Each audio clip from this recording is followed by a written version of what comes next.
وبنا ماي وحليب تحنا صرنا لبل يما صرنا لبل يقنا قلدي زينة والتكليف تعزاندي طويل الرزاق والمغرع داندي نعمل زينة لي أي جاندي تكليف تحساندي مغرع كيدو كاندي عادات كلهم فتك وروم ووردك كسكس ومرقدي كلهم ودي كلهم قضاين تقري وبلاين تقري وبلاين تقري وبلاين دليل برا برا قولي عوجا فرا الهيد يبدا مرا والساررا كلهم قضاين تقري وبلاين تقري وبلاين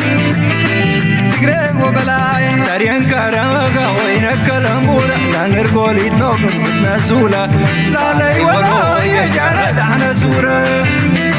فتنوي نزولا جارد عن سورة اللي ولو تقليد تحسان اللي ولو ما رح كيدك شان لا لي ولا مولاي من فتنا لي ولا أتحب حابرنا اللي ولو تقليد تحسان اللي ولو ما رح كيدك شان لي ولا حونا وبوارنا لي ولا منتو فناتنا لا لي ولا لنا لا لي ولا لي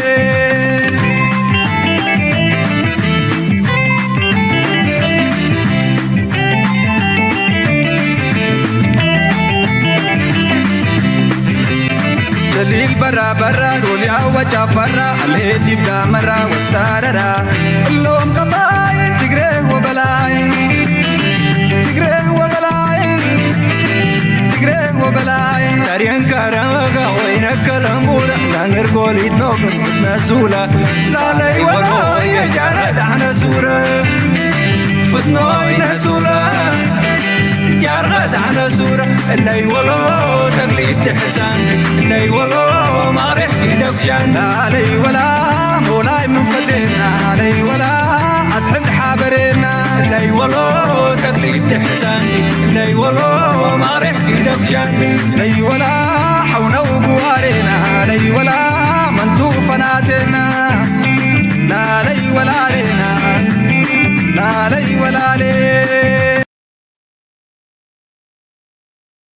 سلام تخطاتلتنا إذا channel كما يتخونوا تبوك تكونوا ناي وترو تمنيتنان بحقنا يولومون كم وترو العلا قداس النزلوهم تعستوتات حزنا لكم قريبنا لنا حساب موداتنا إذا مدام سانا كتصنعوا بخبر نقدمكم لايك مقبار شير مقبار ريتوغ من حسابكم بحنات من قدم قداف دما ناي وترو تعويعتنا يو حساب موداتا مسانا تصنعوا ناي لومي بعلم درجة جميرنا مكيارات ناي شركنتاتن نعلمنا بوليتيكا كما يخيدالو ابزو بانا دما انتاي يغبرالو كنركن فتنينا غزي خي وسدنا قطا بتقدماي كفال كنجمر. Let's start here.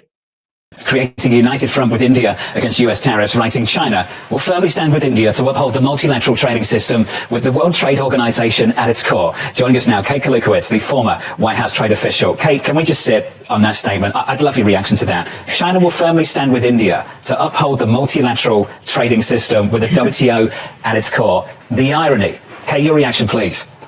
Yeah, I'm struggling not to laugh out loud. انتايو زحرقهم زلو بزي ويون كمزي اشمور زقبروم زلو. It's a very very interesting time. أمريكان نويح عمتات كتسرح له دس أنحت كل عينة دحر مجارجان بدأ أفكر إنه مجارجان كنت قبرت أنات هندي أقولنا بمقبار نتشاينا نكت نصل تحسب وزنبرت كل كم زي فشلا لتنسومز دلي وزنبرو بقمت على بمخانو دما أمريكاويان ناي بحكي ناي حركان سحاق يوم دسحق زلو مغنياتو أبزبنا جو بايدن أب أوباما يزجمر تكوناتات pivot to Asia زبل استراتيجيناتهم هجد ما بفلا أبغز جو بايدن نهندي أبغنهم نمقبع كورتين يبلون هندي إن أخبا خبكا ناتاك عكا نالمنكا نسخت هزبلت متعينا عالمنا هندية سوبر باور يا قلنا بالكا بزح نقر ينفتينا من هندا أبغنهم كقبرو مس تشاينا دما نايدوب تسقم كم زلوهم بزح متفلان كم زلوهم كله تفتينه guess what كله فشيلو China تتبلا لا China will firmly stand with India to uphold the multilateral trading system. لذي هندن China نتنا عالمنا ناي نقدي World Trade Organizations بحال نبحيالو خنقبرينا يبلو أمريكا خاتسحق الله 50% تعرف قبل اللي هند جيرا زلا هجر نبدأ بانقدنا عالم تجارب أنت تباچون يا زلا it's very very crazy جدا حن بخلوتي وجن كريه أمريكايين تايبلو هنداويان تايبلو عالم كان تايتبل كان رينا زي مالتي بولار وورلد ويك عالمنا تغير الله تبعيلون نوح تجربلو نالبات تذكروات خوينكم أبين ترفيونا بريزنت ساس بيني تكفالي I don't know أبزع latest زجبر أبزع بناي نايزا كايدنا عالم كزارب كله أمونغو تشاينا رأتي بريكس بحال ناي ورقة تراي كوين تريفلو مغنياتو تا أمونغو نزولو زمدنا كم تزدلا كم زي نبرة زقلس ينيرو بتخكل هندت فترة زنبرة تساقمي سلازي هنديك تمس أمريكا حقب قبت بلو زنبرة أوشت بريكس ناقونت مس أمريكا كلت صوتاك صوتات فتن زنبرة زخوني يخون سقوم تخقبرو خمزي كلو زيجبت سقوم تخقبرو خمزي كلو ناي بريكس بات إراديو ناي بريكس بيمنت سيستم جو خقبرو خمزي كلو غيرو ميرو حجيجن ناي بحق أمريكا سلازقو حفتهم ناي أبتكالي بوتا بجاخم رتقونا يمزبلو زلو تشاينان راشان دما تصبو غيرهم يقبلوا مالو زدما نتي علمناتو دليو زنبرت مالتي بولاريتي تزبلت أيو أبزي إيرترا تقبر زلا دبلوماسي بخمي من قد تقم خلوها هم زغل كنرينا زو كل نبلا زلنا إيرترا أبزي حجة خدا زلا لعلا قد سنة زلو تعسيو سكن أفجار مالس away from India, but guess who's supporting us? China. That's how fast things change in geopolitics. This time last year, India and China were locked in a border standoff. We had thousands of troops facing off. And now look at things. The Chinese ambassador is expressing solidarity with India. He says Beijing stands firmly with New Delhi. The United States has imposed tariffs of up to 50% on India and is even threatened for more. China fully opposes. زنريو زلنا نايب حق زقرم كونتاتيو جيوبوليتكس كسع كندي بزقلت ففتناتي كاير كم زلو يزنقر زلو انتهي مالتي زي سابق بقرب أوارح هندي حنت عباي مشارفتنا أمريكا عبد كواد زبلو وزلو نشاينا نمغرق أرز قبر زنبرا عبا بوتا كل وازغل عبزبنا جو بايدن عبد دونالد ترامب كساقرو خلو دما توم دساقاقرو زنبرو نهند فلويك ولا حتى كهب كم زلو نغيرمو عبتن قداموت معالتات ويون ساعتات نايت ستيت ديبارتمنت حلاف زلو ماركو روبيو مستمرة بت السنة دما تقبلنا مصر غبي كابتن قداموت أخي باز قبرن مس ناي منيستر بتاعت وصاي ناي هندن ناي كالوتني نيرو دحيرو دما قال كابتن قداموت بريزنتات ني أمريكا مس وايت هاوس مس يوم دونالد ترامب صار غبي ناي هندي برايم مينستر مودي نيرو سو إذا كل قلت في زخانة سقوم تزرع يزنبرو لعليقة ناي هندي برايم مينستر إذا مودي مالتيو دونالد ترامب كم تسوي تبني رمز جو بايدن سي تبوظ زمدنا يبلان زبل منتي نيرو دونالد ترامب اسمه تزبلت زمدنا شعوي خول مسيل ومنيرو قاس وتالاتكم هندي أمريكا نهند خد قحفة جميرة خمسة بيفت مالت نعقديفة نبكال من قدرت خيدا لأمريكا إذا مالت دما هندي أبتحت وصرنا تنبركي خاخد كي تدخل حجر سلازي كونت هندي نبينو نفسه زخال الربحة ناقاج أو خيز غل ندارو غينو أمريكا دما ناقاج أو زخيت كتحق زي الدلنيا تابيت ماهراتو تشاينا نتشاينا وكم جابرياناتهم كتكوني لهم يوم زخلوا إندوسترناتهم سيدهم لا شعو تشاينا قبيلا مسوسات هندي دما لك كمو سعرا مزبيو بالحتنيا هزبي تمهاراي بزح مهور زلويو بزح حزب زلويو عند عر تكنولوجي كقدمها كخمس خلفلتيو سلازم كنوبا ما يدلنا كابجي كانت تمهيرنا بمبال نهندك بو ما يدلن هندغا اموداتا ازي تريبوم زلهم دحريت تبونا خوينكم بخالي من قدك نبركم فتنينا يلوم بفلاي نزا فيديو تسمع زلهم ابقى بوينتا بوليتيكا كتمصو تدخلوا وي ما راح تكونوا اي هوب مالت كل سبب ابزلو ينبرني لو تحت تلوخم صحنغو أبزل على سلطان كتمصو تخلو تايجن كرداكم يدلي أبوليتيكا قيمتا ويون كستا خورين نيرو مس كستا تبعي سنيرو كستا مشارف تاعي نبرن تمالز بحاليلن أبوش تسومني زك أير نقرات كم تقول لكم نيرا كاينا هندنسي عابي استراتيجي كم تفنان زلهم نابكويناتهم كخيز زغل بهذا نبري within days أو وحدات معلتات زرع على شركنا نقبر قويلو كم عينت مجمد على البوليتيكا إن ندل زلنا بقرة أفريقيا ولا كومنت جبركا زي إمنا مرحتيهم زلونا جن مبزعت جزء تمكياراتنا بوليتيكا حماق كم زي كنا خاطر دانا له بزحت بزعوا جزء كنا زارب كلنا أبي أحمد زجبرا كنت تشحن 10 شو منتن كم حدا نايم التلال تكنيك نوصل خلينا ينديو جن تزبلت إيرترا تتقيمات اللي أنا تعدلتي كم عينت مكياراتنا إيرترا ربحلو قال سبعة العجي مزكن ريا خلنا أبي تبي بوليتيكا أنت تغيروا كقال دي كم أبز جديد كم تسيبلو يمسا كما تاين دلنا جن if it does happen كم من دحرة قاتي ممكن تاينا نقول كسام نسوم زرقاقو إيرترا تبقى عزيز الله لازم إحنا رجيلنا لنا شاتهم ወለቕ ዘለቕ ይብሉ ኣለዉ ስለሳቶም ክሳዕከም ዝብሉ ክትደላደል ትኽእል ኢኻ ስኻ ስለዚ ኩሉ ግዜ እቲ ኣብ ከባቢኻ ዝግበር ዘሎ ለውጢ ካፒታላይዝ ክገብሮ ኣለካ ክትጥቀመሉ ክትረብሓሉ ክትክእል ኣለካ ብሰኪሪቲ ዲ ክኸውን ዝኽእል ብቁጠባ ዲ ክኸውን ዝኽእል ብካልእ መንገዲ ፅቡቅ እዩ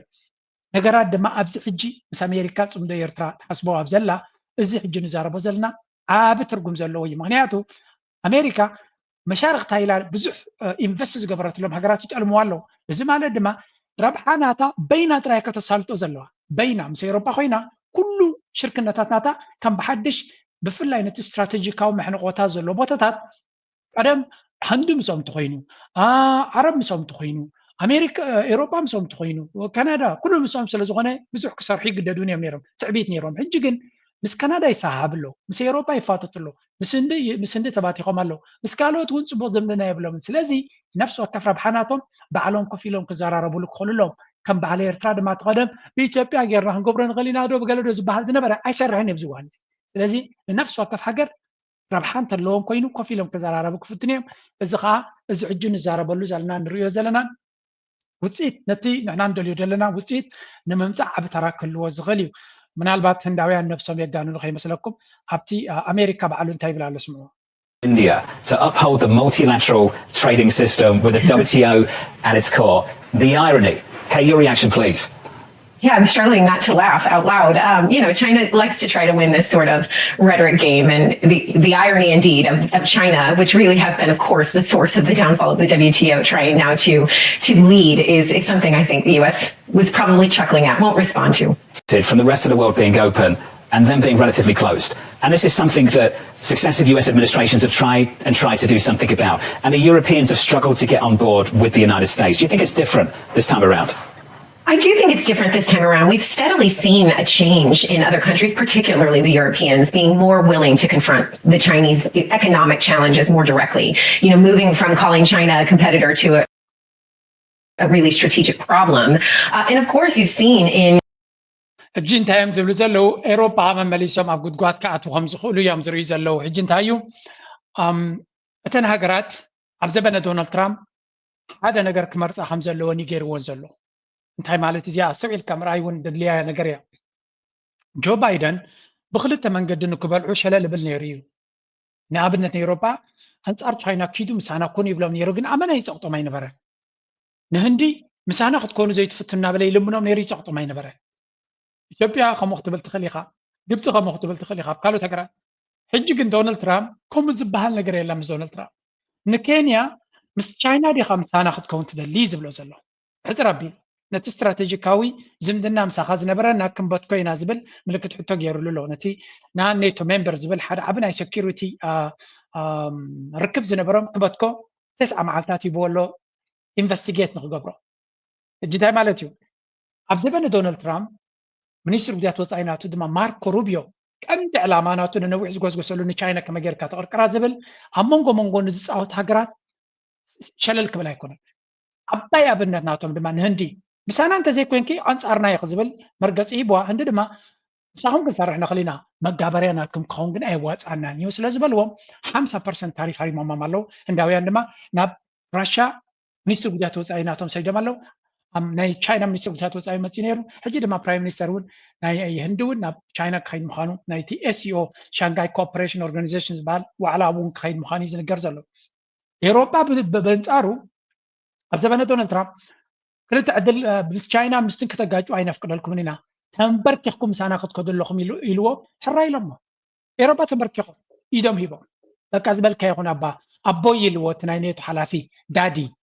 ንዶናልድ ትራምፕ ዳዲ ኢልዎ ስለዚ ውዱ ነገር እዩ እታ ናይ ኤሮፓ ሕብረት ኮሚሽን ድማ 30% ታሪፍ 15% ታሪፍ ክፅፍዓክ እዮም ዝበላ እሺ በቃ ንሕና ከንታይ ካ ትገድፈልና ይበለቶ ዚሮ ኣሜሪካ ዓድ ክትሃርሞም ከላ ንሳቶም ግን ወላ ሓንቲ በቃ ዝገበርክዮ ግበሪ ንስኹ ዝበልክዮ ኢና ንኸውን ስለዚ እቲ ዘለዎ ኩነታት ክሳዕ ክንደይ ዝተቀያየረ ኩነታት ምዃኑ ምግንዛብ የድሊ ኣብ መወዳእታ ድማ እቲ ንሪኦ ዘለና በዓል ህንዲ ብኸመይ ክኸድዮም ናበይ ክኸድዮም ህንዲ ቻይና ራሻ ክሳዕ ክንደይ ዝምድንኦም ክሕይሉ ይኽእሉ ነቲ ዘሎ ኩነታት ንምብዳዕ ክትብል ትኽእል ኢኻ so many factors ኩሉ ሰብ ክሪኦ ዝኽእል ካናዳ ናበይ ገዝእካ ክትከይድ እያ ኤሮፓ ናበይ ክትከይድ እያ ኩሉና ተሓዝና ክንከይድ ኢና እስከ ሕጂ ካብኡ ናብ ካናዳ ንዝገር Canada now, which is dropping many of its retaliatory tariffs against the United States. Canada has been holding talks with the US on a new economic and security relationship for months, but the two sides are not yet close to a deal. Prime Minister Mark Carney says he hopes to restart talks with Canada's biggest trading partner. Let's go to Canada. ካናዳ ምስ ኣሜሪካ ድማ ዓብይ ፀገም ነይርዎም ኢልና ናይ ንግዲ ዶናልድ ትራምፕ ካብተን ቀዳሞት ኣብ ስልጣን ምስ መፀ ከፈራርሆም ዝጀመረ ካናዳዊ መበል 51 ስቴት ኩን ኢልዎም ሃገር ምዃን ገዲፍኩም ስቴት ናይ ኣሜሪካ ኩን ኢልዎም ከምኡ እንተኮይኑ ክትብትም እዮም ክሓልፈኩም ኢልዎም ሓልፈልኩም ካብ ዝኽእሉ ዘለኹም ወይ ካናዳውያን ድማ ከመይ ጌርና ን51 ክንከውን ኢሎሞ ስለዚ እሞደይ ትኾንኩም ብታሪፍ ገይረ ልብኹም ከጥፍኣልኩም ኢሉ ታሪፍ ኣብ ርእሲ ታሪፍ ክሃርቦም ጀሚሩ ዘሰንብድ እዩ ካናዳ ብሂወታ ርያቶ ዘይትፈልጥ ሓደጋ ካብ ቻይና ካብ ገለ ክመፀኒ ኢላ ተዋስኦ ትሰርሕ ዝነበረት ካብ ጎረቤታ ገበል ተጠቕሊሉ ክመፃ ምስ ጀመረ ንሳ እውን ግብረ መልሲ ታሪፍ ክትገብር ጀሚራ ግን ምስ ቻይና ምስ ኣሜሪካ ይዋፅኦም ነይሩ ምክንያቱ ፕሮፖርሽናል ንግዲ ይኮነ ዘለዎም ካናዳ ያ ሞር ኤክስፖርት ትገብር ስለዚ ባእሲ እንተጀሚሮም ካናዳ ቁጠባ ናቶም ምስ ናይ ኣሜሪካ ክወዳደር ከሎ ንእሽተይ ስለዝኾነ ዝያዳ ሶም እዮም ዝህሰ ኢሎም ልዕሊ ኩሉ ድማ ከም በዓል ቻይና ቆሪፆም ወይ እውን ከም በዓል ህንዲ ቆሪፆም ምስ ኣሜሪካ ክበትኩ ስለዘይክእሉ ክንብርከኹ ጥራዮም ዝኽእሉ ይትበሃል ነይሩ ኤግዛክትሊ ዶናልድ ትራምፕ ዝደልዮ ዝነበረ ድማ ጌራ ተንበርኪኻ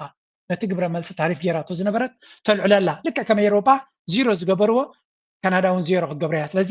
ኣሜሪካ በጥበልለይ ክብለ ፀልኪ ኢላ እታ ካናዳ ሕራይ ኣያ ኣቦይ የስ ዳዲ የስ ሰር ብምባል ኣብ ናይ ኣሜሪካ መጋባርያነት ምሉእ ብምሉእ ወዲቓ ማለት እዩ ስለዚ ኣንፃር ኣሜሪካ ደው ኢሎም ክቃወሙ ዝኽእሉ ሃገራት ከም ዘይኮነ በዚና ንርኢ ዘለና እዚ ናይ G7 ዝበሃል ሓይሊ ኣሜሪካ ትርከቦም ኤሮፓን ካናዳን ገለ ዝርከብዎ ዳርጋ ሓደ ሃገር እዩ ዘለዎ ኣሜሪካ ዝበለቶ እሺ ክብሉ ዝኽእሉ እምበር ኖ ዝብሉ ይኮኑናው ዘለዉ ዳትስ ዋይ ድማ ኣሜሪካ ድሌታ ትገብር ብዙሓት ሃገራት ኣብ ትሕቲያ ተንበርኪኻን ክኸዳ ዝኽእላ እቲ ናይ በዓል ብሪክስ ግን ቻይና ከምኡ ጌራ ዝብርከኹሉ ሃገራት ኣይኮነትን ኣጥርያ ዘላ ምስኣ ኮፍ ኢሎም ዝመያየጡ ዳትስ ዋይ ድማ ብሪክስ ንG7 ክምክቶ ወይ እውን ከውድቆ ዝገብሮ ተበግሶታት ዕውት ካውን ዘይክእል ዘሎ ኣብዚ እዋን እዚ ስለምንታይ እቲ ብሪክስ ጥሙር ኣይኮነን ከምቲ G7 ይኹን ከም ካልኦት በዓል ኔቶ ገለ ዘለዎ ጥምረት ከምኡ ጥምረት ስለዘይብሉ ክሳዕ ክንዱ ኣሜሪካ ሓደ ስጉምቲ ዘይገበርካ ነቲ በዓል G7 ይኹን ኣሜሪካ ትገብሮ ስጉምታት በዲካ ከተውድቆ ከቢድ እዩ ንሕጂ ንሓዋሩ ግን ክቕየር ዝኽእል እዩ Prime Minister Mark Carney says he hopes to restart talks with Canada's biggest trading partner. So as we work to address outstanding trade issues with the United States, it's important, it's vital. We do everything we can to preserve this unique advantage for Canadian workers, Canadian businesses. And doing so will require both building on a soon-to-be revised CUSMA, our free trade agreement with the U.S. and Mexico, as well as developing a new form of trade and security partnership with the United States. كم تريو زلهم مارك كارني زبال حدش برايم مينستر ناي كندا يو نبعلو برايم مينستر كون عدل زرخبه بسنك دونالد ترامپ يزي ولا كو كندا شجري قاطما دونالد ترامپ افسلت انت دايما سبزي برايم مينستر اي مخونن زبل قمت علني سلامتاي توم زري ليبرال بارتي ديزي توم حدا كونسرفاتيف مساتهم يمكعوت زغلو نيرم قدمي زنبره جاستين ترودو امانه تساليو سلا زنبره نتوم يمانا يكن فنكعوتو نتوم كونسرفاتيف عب عدل نيرو دونالد ترامپ مسيو مبل 51 ستيت كغبركم يكبل مجمره ግን ዶናልድ ትራምፕ ኮንሰርቫቲቭ ስለዝኾነ እቶም ኮንሰርቫቲቭስ ኮሙን ስለዝኾኑ እዚኦም ኣይእመኑን እዮም ብምባል ህዝቢ ኣብ ጎን እቶም ዞም ትሪኦም ዘለዎም ሊበራልስ ብምዕሳል ነዚ ናብ ስልጣን ከም ዝመፅእ ገይሮሞ በረገ ወላ እዚ እንተመፀ እቲ ኩነታት ናቶም ቀሊል ክኸውን ኣይኮነን ዶናልድ ትራምፕ ካብ 16 ክሳብ 20 ዝነበረሉ ምስ ካናዳ ቅድሚኡ ዝነበረ ናይ ኣትላንቲክ ኣብቲ ከባቢኦም ሓደ ትሬድ ዲል ነይርዎም ገለ ይሽሙ ትፈልጥዎ እቶም ኣብ ዘለዎም ፀሓፍ ላይ ዘከርክዎን ኣለዎም ነቲ ትሬድ ዲል እቲ ዝበተኾንስ እዩ ዶናልድ ትራምፕ ይኣልይዎ ንኣሜሪካ ተወፂዓ ኢሉ እዚ ሕጂ ዘሎ ዶናልድ ትራምፕ በዓሉ ዝገበረ ነይሩ ሕጂ ኸ ነቲ ቅድሚ ሕጂ ዝገበሮ የርባሓኒ የለን ብዝገደደ ክንረባሕ ኣለና ብምባል ከም ብሓድሽ ትሬድ ዲል ይገብር ኣሎ እዚ ድማ ኣሜሪካ ኣብ መወዳእታ ንልዕልና ናይ ኣሜሪካ ንምርግጋፅ መሻርክትናታ ወላ ሓመድ እንተልሒሰን ወላ ጥዋዕዋዕ እንድሕር ኢለን ዝግድስ ኣይኮነን this is what we witness now ንምስክሮ ዘለና ኩነታት ኣሜሪካ ሱፐርማሲ ናታ ልዕልነት ናታ ንኸተረጋግፅ ነተን ብሓይሊ ክትጎብጠን ዘይከኣለት ሃገራት ከም በዓል ቻይናን ራሽያን ገዲፋ ነቶም ኣብ ትሕቲያ ተንበርኪኾም ዝነበሩ ካብቲ ግራት ናቶም መንዚዖም ነቲ ናቶም ቁጠባን ናቶም ኢንዱስትሪን ናቶም ረብሓን ዝያዳ ክሰርሑ ንርኢ ኣለና ኣብ መወዳእታ ግን ኣሜሪካ ሓያል ዝነበረት መሻርክታውን ሓያላትን ብቁጠባም ቴክኖሎጂን ሓያላት ስለ ዝነበሩ እዮም ሎሚ ግን ነቶም መሻርክታ በዓላት ኣዳኽሞም ስለ ዘላ በይናያ ክትተርፍ ብግምጣሉ ራሽያ ነፍሱ ዝኻለ ሓይሊ ኣለዎ ወታደራውን ቁጠባውን ቻይና ነፍሱ ዝኻለ ሓይሊ ኣለዎ ወታደራውን ቁጠባውን ህንድን ተወሲኽካ ድማ ነፍሱ ዝኻለ ወታደራውን ቁጠባውን ሓይሊ ዘለዎም እዮም ብኻልእ ኣዘራርባ ኣሜሪካን ተውፂኻ እቶም ዝዓበዩ ቁጠባ ቻይናን ህንድን መበል ካልኣይን ሳልሳይን ክኾኑ እዮም ኣብ ዝቐረባ ስለዚ እቲ ብሪክስ ዝበሃል ብዓይኒ ቁጠባ ንኣሜሪካ ዶሚኔት ናይ ምግባር ዓቕምናቱ ዝለዓለ እዩ ዝኸውን ዘሎ ብዙሓት ሃገራት ድማ ናብ ብሪክስ እየን ክኸዳ ዝደልያ ብሰንኪቲ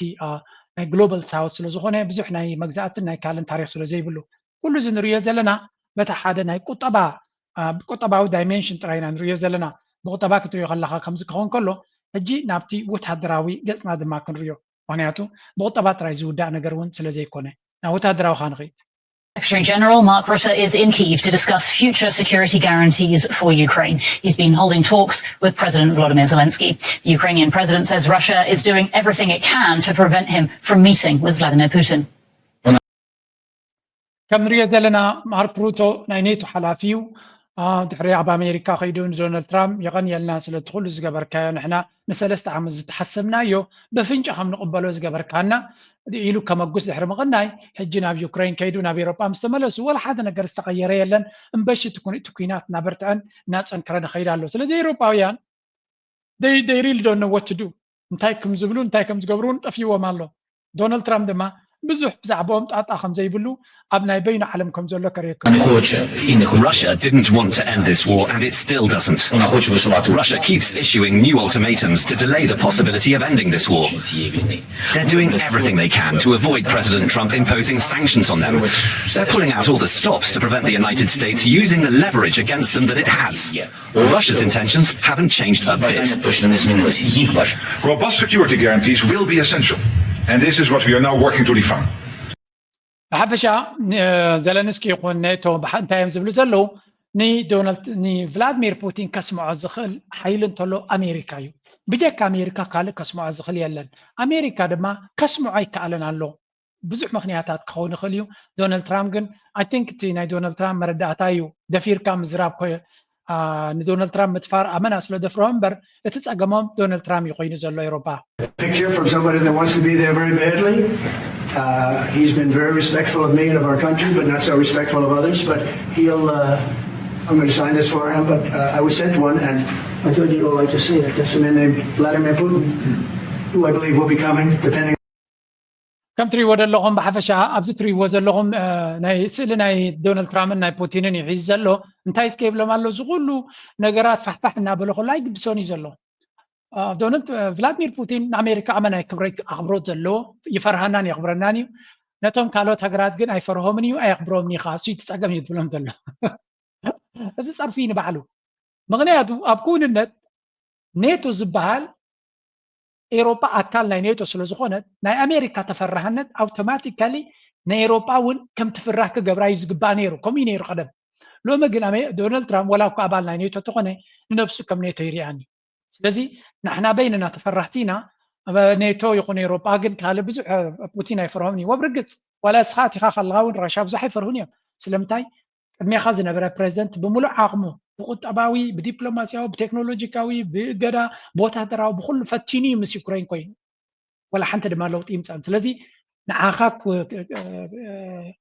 ني دونالد ترامب خصبو سلازلي بوتين كم ابي اخبروت فرن زلو غير اكت زغبر زلو امبر امريكا خد غبرت خل كل كم زغبرات يفلت حجو انت تقبر كم زلا نوع حاليا لاس غدو فت خم زيله سلازي بوغن راشا زرع زلو نجر فلاديمير بوتين زخونه يكون دمبرز كم زي بلا زلون أمريكا خد قبرت خلن كتبلات خلن أبتناتهم بوليسي درجة زخونه نجر كغيرو يقددهم كم زيله and this is very crucial عند راشا نقيصة أمريكا دما أنت كابتن بزعو زي بزعبا أمريكا أنا صبو نجر كقلت أزل لا يوب نزيا كل سب ذكراون أمريكاويان سعرتهم ناي مقبال كقلت له أمريكا أي تسعرني حيالي يوم زبلقن قلتيف كسعرتهم ناي مقبال كقلت جنالو أبي أوكرين سعرتهم تقبلهم مالو أب أفغانستان سعرتهم تقبلهم يوم أب فيتنام سعرتهم تقبلهم يوم أب بزو حجرات تسعيرنا يلهم يهدميهم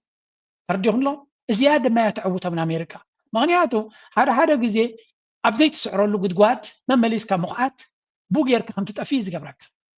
رديخاني قال أبقى جلسي كساراتك وسيتك بقى زي كلاني لك شتت لك خطفك تكلان لك وسلمتاي إذا حجازي حدش من قد ناخد كيد سلا زعجزاك زي سرح نقدر تقولين أي سرحني زي كم زي حدا سان كوست إفكتس بحاله حدا تكال سجنزب إنفست قبل له تتكال إنها كسرية قيد من تعني كتبت عنيلك ما مليسك جنزب تمس تتكال جنا يحوني at some stage أبقى لدرجة أنت تكتب لك إذا تكال زي أي سرحني زي من قد زي أي سرحني لك بتيخك كتقاليه كتكلال لك كال كتجمر كتكلال لك كل زفتن كايو كل تعوته اللي مالتها يكون ስለዚህ أمريكا زي حنت كابتم تعوتهم يا يفتنوا مش زسرع تخويني سرع تدي يسرع يقول تسعيرنا وصينا مبالغ حمقوني أبايتا يسعروا أميلياغ انتا يبلو استراتيجيكاوي مزلاقنا غيرنا حيلنا أكيبنا أبتحال زواز عنا خنحرمينا قلب بمبالغ مدوصوا زي ما بالعيو مغنياتو cutting your cost كساراتات كموحات له زي تسعر عودوكينات له زي تعوته له كنتات له ስለዚህ ولا مس ኤርትራ ዝግበር ዘሎ ንሪኦ ዘለናኩም እዩ እዚ ኤርትራ ኩሉ ፈቲና መም ሕጅግን መንገድን ቀይርና ብሎ እዚያ ድማ ኣሜሪካ ካብቲ ኩሉ ምስቲ ኩሉ እንደራናቶም ተዕውቶም እዚያ መንገዲ ቀይሩ እዮም ምሳኻ ፀኒሖም ኣንፃርካ ክኾኑ ክእሉ እዮም ኣንፃርካ ከዱ ፀኒሖም ተዋፅኦም ድሕሪ ኮንካ ምሳኻ ክሰርሑ ክእሉ እዮም እዚ ዓብ ዓወት ኣለዎም ነዚ ዓወት ድማ እንታይ ይሕግዞም እቲ ምርጫታት ክግበር ከሎ በቲ ሓደ ፕሬዚደንት ዝመፅእ ናይቲ ቅድሚኡ ዝነበረ ጌጋታት ኩሉ ክጉሕፈ ይኽእል እዩ ባይደን ዝገበሮ ኩሉ ንዓይ ዝምልከተኒ ይኮነን ባህላይ ዶናልድ ትራምፕ ولا كيناتنا يوكرين تقونه ناي بايدن كينات برناتي كينات يكون سلازي بل نعون انصارو زغبرو زلو بوليسي نعون كاب بايدن زفليو مخاني زردو زلو از دما نعون اقداسنا زلو نطبينا نزارب زلنا and let's go back to تا جمهورنا صنعنا ناي يوكرين كونتات كلا غباس لزغونكو When the time comes, for you to enter that palatial meeting, you have the unmistakable force of Ukraine's friends behind you, ensuring that Russia will uphold any deal and will never ever again attempt to take 1 square kilometer of Ukraine. DW correspondent Nick Connolly has been following developments in نيتون يوروبان يفكروا رشا انتي ملسي باتهم سكباغيرنا تديبيت كنودوها كمان Minister Sergei Lavrov has told the US network NBC that there are no plans for Russian President Vladimir Putin to meet with Ukrainian President Volodymyr Zelensky. He told NBC's Meet the Press in a taped interview that Putin will be ready, quote, when the agenda is ready. This comes as Zelensky says Russia... كم نريد لنا انتايو ناي رشا منيستر بتاعته سيرجي لافروف دما انتاي زبل زلو بوتين مس زلنسكي كراغب دليت يبلون ወይ እውን ዝኾነ ይኹን ዝተወደአ ነገር የለን ስለዚ እቲ ዶናልድ ትራምፕ ትራይላተራል ላበለ ዘለንስኪ ዶናልድ ትራምፕ ከምኡ ድማ ፑቲን ብሓደ ክራኸቡ ይኽእሉ እዮም ዝበላ ኣብቲ ዋይት ሃውስ ብዙሓት መራሕቲ ናይ ኤውሮጳ መፅኦም ከለዉ ዝበሎ ብወገን ራሽያ ክሳብ ሕጂ ዝተወደአ ነገር ከምዘየለ እዚ ኸ እንታይ ዘርኢ ዘሎ ነቲ ኩናት ይመጦ ከም ዘሎ እዛ ኩላ ሳመር ትበሃል ክሳብ ትውዳእ ራሽያ ነቲ ኩናት ጠጠው ከተብሎ ከምዘይትደሊ ዘላ ዕላማ ድማ ኣብቲ ባይታ ወታደራዊ ዓቕሚ ዘምፅኦ ዘሎ ዓወታት ነቲ ዝደልዮ ዘሎ ዕላማታት ይሕግዞ ስለ ዘሎ ብዝተፈላለየ መንገዲ ዲሌይ ታክቲክስ ይብልዎ ዝና ደናጓኻ ነቲ ኩነታት ዕላማኻ ኣብ ባይታ ክትሃርም ትፍትን ኣብ ባይታ ትዕወት ክሳብ ዘለኻ ድማ ነቲ ኣብ ጣውላ ክግበር ዝኽእል ዝተፈላለየ ነገራት ከምዛ ኣብ ኩዕሶ እግሪ ንፈልጦ ሓንቲ ክለብ ብጎል ትመርሕ እንተላ ኣብቲ ናይ መወዳእታ ሰዓታት እንታይ ትገብር ኩሉ ግዜ ግዝያ ምጥፋእ ይወድቁ ገለመለ ይገብሩ ከም እናገበርካ ግዜ ክትውድኦ ትፍትን كما عينة تاكتيك دما بوغن راشا يرولو معناتو تزغصل زلو كوينات نعاتاتهم زيادة يربحهم سلو زلو صبلت الناس سلو زلو حراي كنبلينا كن ابت اولا خمسينا خنزرار بينا نابل كاغن تغزيه تمطو ابت عودو كوينات دما حيل تتكم كمزنا غبر كان راشا ني يوكرين مالتي مور تدغما እቶም ድድግፍዎም ዘለው ሓይልታት ድማ መመሊሶም እናተዳኸሙ ይኸይድ እዚ ብፖለቲካ ክኾን ከሎ ሕጂ ብቁጠባ ድማ ክልተ ኣገደስቲ ምክርታት ክበኩም እየ ብፍላይ ab America ክትገሹ ትደልዩ you better listen to this one. The US anytime soon. Our next story is for you. Because Donald Trump's immigration crackdown just went into overdrive. The Trump administration has made an announcement. It is reviewing more than 55 million visa holders. That's everyone who holds a visa, 55 million. It could be to enter, to work, or to live in the US, any kind of visa. US officials are reviewing their records. ናብ ኣሜሪካ ክትገሹ ትደልዩ بسرعة ديو بفاكيشن دي بزخوني يقول من قدي بفلاين عناك وابزحت ملكتنا يكون تنقل نزوم هنداويان نزوم كالوت ب H1B H1H ሓደ ቢ ዝበሃል ቪዛ ኣሎ ናይ ፕሮፌሽናልስ ናይ ኪላታት ናብኡ ከይዶም ዝሰርሕሉ ቪዛ ማለት እዩ ብዝኾነ ይኹን ቪዛ ንኣሜሪካ ኣትዮም ዘለዉ ክሳብ 55 ሚልዮን ዝኾኑ ቪዛ ዘሎ ንኩሉ ክፍትሾ ጀሚሩ ከም ዘሎን ዝኾነ ጉድለት ተርዩ ድማ ክጥርዝ ምዃኑ እዩ ዝደሊ ዝነግር ዘሎ እዚ ከዓ ዶናልድ ትራምፕ ንህዝቢ ኣሜሪካ ቀዳምነት ክብ ኣሜሪካ ፈርስት ዝብል ኣጀንዳናቱ ነቶም ፃዓዱ ኣሜሪካውያን ዕድል ክህብ ዝኽእል መንገዲ ንክፈጥር እዩ ዝደፍእ ዘሎ ብኻልእ ኣዘራርባ ማይግሬሽን ወይ እውን ስደተኛታት ሓደ ካብቲ ቀንዲ ኣጀንዳ ናይቲ ፖለቲካዊ ኣጀንዳናቱ ስለ ዝነበረ ብኡ ከዓ ብዙሕ ዝድግፎ ሰብ ስለ ዘሎ ነቶም ብዘይሕጋዊ መንገዲ ብደቡብ ዝመፁ ጥራይ ዘይኮነ ዋላ እውን በቲ ሕጋዊ መንገዲ ዝመፁ ዝኾነ ይኹን ዘደናገሩ ገለ ንዓታቶም ንምጥራዝ ዝወስዶ ዘሎ ተበግሶ ኢና ንርኢ ዘለና ስለዚ ንኣሜሪካ ክትከይድ ወይ እውን ዝኾነ ይኹን መንገዲ ንኣሜሪካ ትሓስብ ዘለካ it is going to be very difficult እንድሕር ዘይኮይኑ ድማ ኣብ ዝኾነ ይኹን ሓደጋ ክወድቁካ ይኽእሉ እዮም እዚ ዝያዳ ሕጂ ኣብ ልዕሊ ህንዳውያን ኣብ ልዕሊ ካልኦቶም ፕሮፌሽናል ኣብ ኣይቲ ይኹን ኣብ ካልእ ዝሰርሑ ዝነበሩ ዓብ ብድሆ ይገጢሞም ዘሎ ስለምንታይ እቲ ካምፓኒታት ብኣርቲፊሻል ኢንቴሊጀንስ ብቴክኖሎጂ ነቲ ስራሕ እናተክኡ ይኸዳ ኣለዋ እቲ ተሪፉ ዘሎ ስራሕ ድማ ንሓትሕትካ መብላዕ ኮይኑ ኣሎ እቶም ፃዕዱ ኣሜሪካውያን ወይ እውን እቶም ኔቲቭ ደቂ ዓዲ ኣሜሪካውያን ስደተኛታት ነቲ ናትና ስራሕ ይምንጥልዎ ኣለዎ ዝብል ሕቃን ስለ ዘሎ ኣብ መንጎ እትዮም ስደተኛታት ኮይኖም ዝመፁ ዘለዉ ብቪዛ ማለት እዩ ኣብ መንጎ እቶም ህዝብን ዓብይ ግርጭት ተፈጢሩ ኣሎ እዚ ግርጭት እዚ ድማ ንዶናልድ ትራምፕ ሓደ ፖለቲካዊ ኣጀንዳ እዩ ኩሉ ግዜ ከምዚ ዓይነት ምስሕሓብ ዘለዎ ንዶናልድ ትራምፕ የርብሖ እዩ ንዓ ካፒታላይዝ ገይሩ ስጉምቲ ክወስደላ ይኽእል እዩ ስለዚ ኣብዚኣ ፀቂጡ ይሰርሕ ከም ዘሎን ኣብ መወዳእታ ብዙሓት ሰባት በዚ ጉዳይ እዚ ክፅለዉ ከም ዝኽእሉን እዩ ዝንገር ዘሎ ኣነ ድሕሪ ዚ ብከምዚ መንገዲ ዝመፃኹም ወይ እውን በዚ መንገዲ ትነብሩ እንተለኹም ኣብቲ ዓዲ ዎች ኣውት ክብለኩም ይደሊ ተጠንቀቑ ምክንያቱ ሓደጋ ክወድቁኹም ከም ዝኽእሉ ምግንዛብ የድሊ ናይ መወዳእታ ብዛዕባ ደቅና ብዛዕባ ነፍስና ብዛዕባ መፃኢና ሓንቲ ርእቶ ክበክም እየ ባሃር ጌርኩም ድማ ከተብልዋ ትኽእሉ ማለት እዩ and that is ሎሚ ዓለምና ከመይ ትቕየር ከም ዘላ ክርዳእና ምንታን ኢለ ነዚያ ጥረ ገይረ ክውድእ In the 90s, obtaining a university degree and finding an office job was seen as synonymous with stability and good income. This made blue-collar trades such as plumbing and construction less attractive due to their high physical effort. But since the boom of AI and the automation of office tasks, this seems to be changing. Gen Z's pivot from college to blue-collar jobs, from student debt to the rise in AI. In 2025, 4 out of 10 young people with a university degree are opting for blue-collar careers. Just 22% of U.S. adults say college was worth it. But this is not rare since the supply of office jobs has been increasingly reduced due to automation. New college graduates are facing one of the most challenging markets for entry-level jobs in a decade. The inability of AI to perform jobs such as electrician, plumbing, or construction has made these types of jobs more valued than ever. 30% of the things that you do at work right now could be automated in the next 3 years, which is why እዚኣ ሓንቲ ነገር ኩሉ ሰብ ኣስተውዒሉ ክሪያ ኣብ ዝሓለፈ ዓመታት ኦፊስ ምስራሕ ናይ ኦፊስ ትምህርቲ ብባችለር ዲግሪ ድዩ ብዝተፈላለየ ዲግሪታት ተመሪቕካ ኣብ ኦፊሳት ኣብ ዝተፈላለየ ደረጃ ምስራሕ እቲ ዝበለፀ ኣታዊ ዘለዎን ውፅኢት ዝነበሮን ሞያ እዩ ነይሩ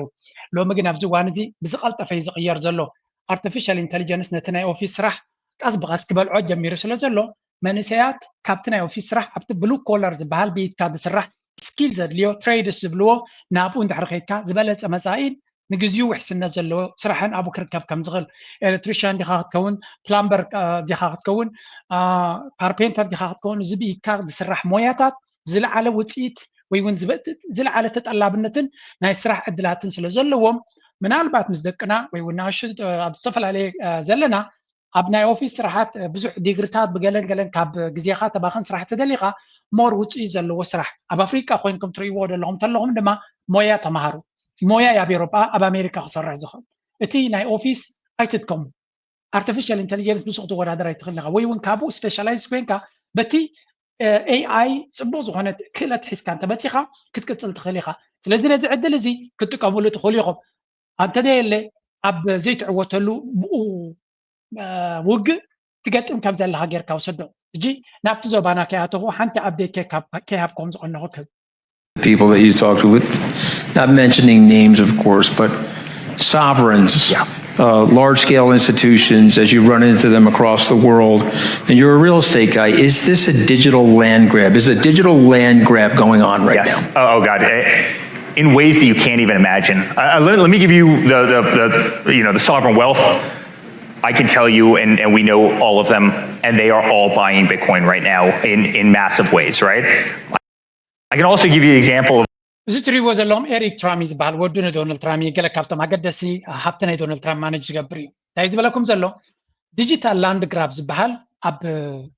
መጀመርያ መሬት ኣብነት ኣስመራ እቶም ቀዳሞት ደቂ ኣስመራ መሬት ክሕዙ ከለዉ ውድድር ኣይነበረን ቀልጢፎም ድሌቶም ክሕዙ ይኽእሉ ነይሮም ስለምንታይ ቀዳሞት ንሶም እዮም ካልእ ህዝቢ ድማ ውሑድ ስለ ዝነበረ ላንድ ግራብ ዝበሃል ኣብቲ መጀመርያ መፂኻ ነቲ ዕድላት ክትረኽቦ ከለኻ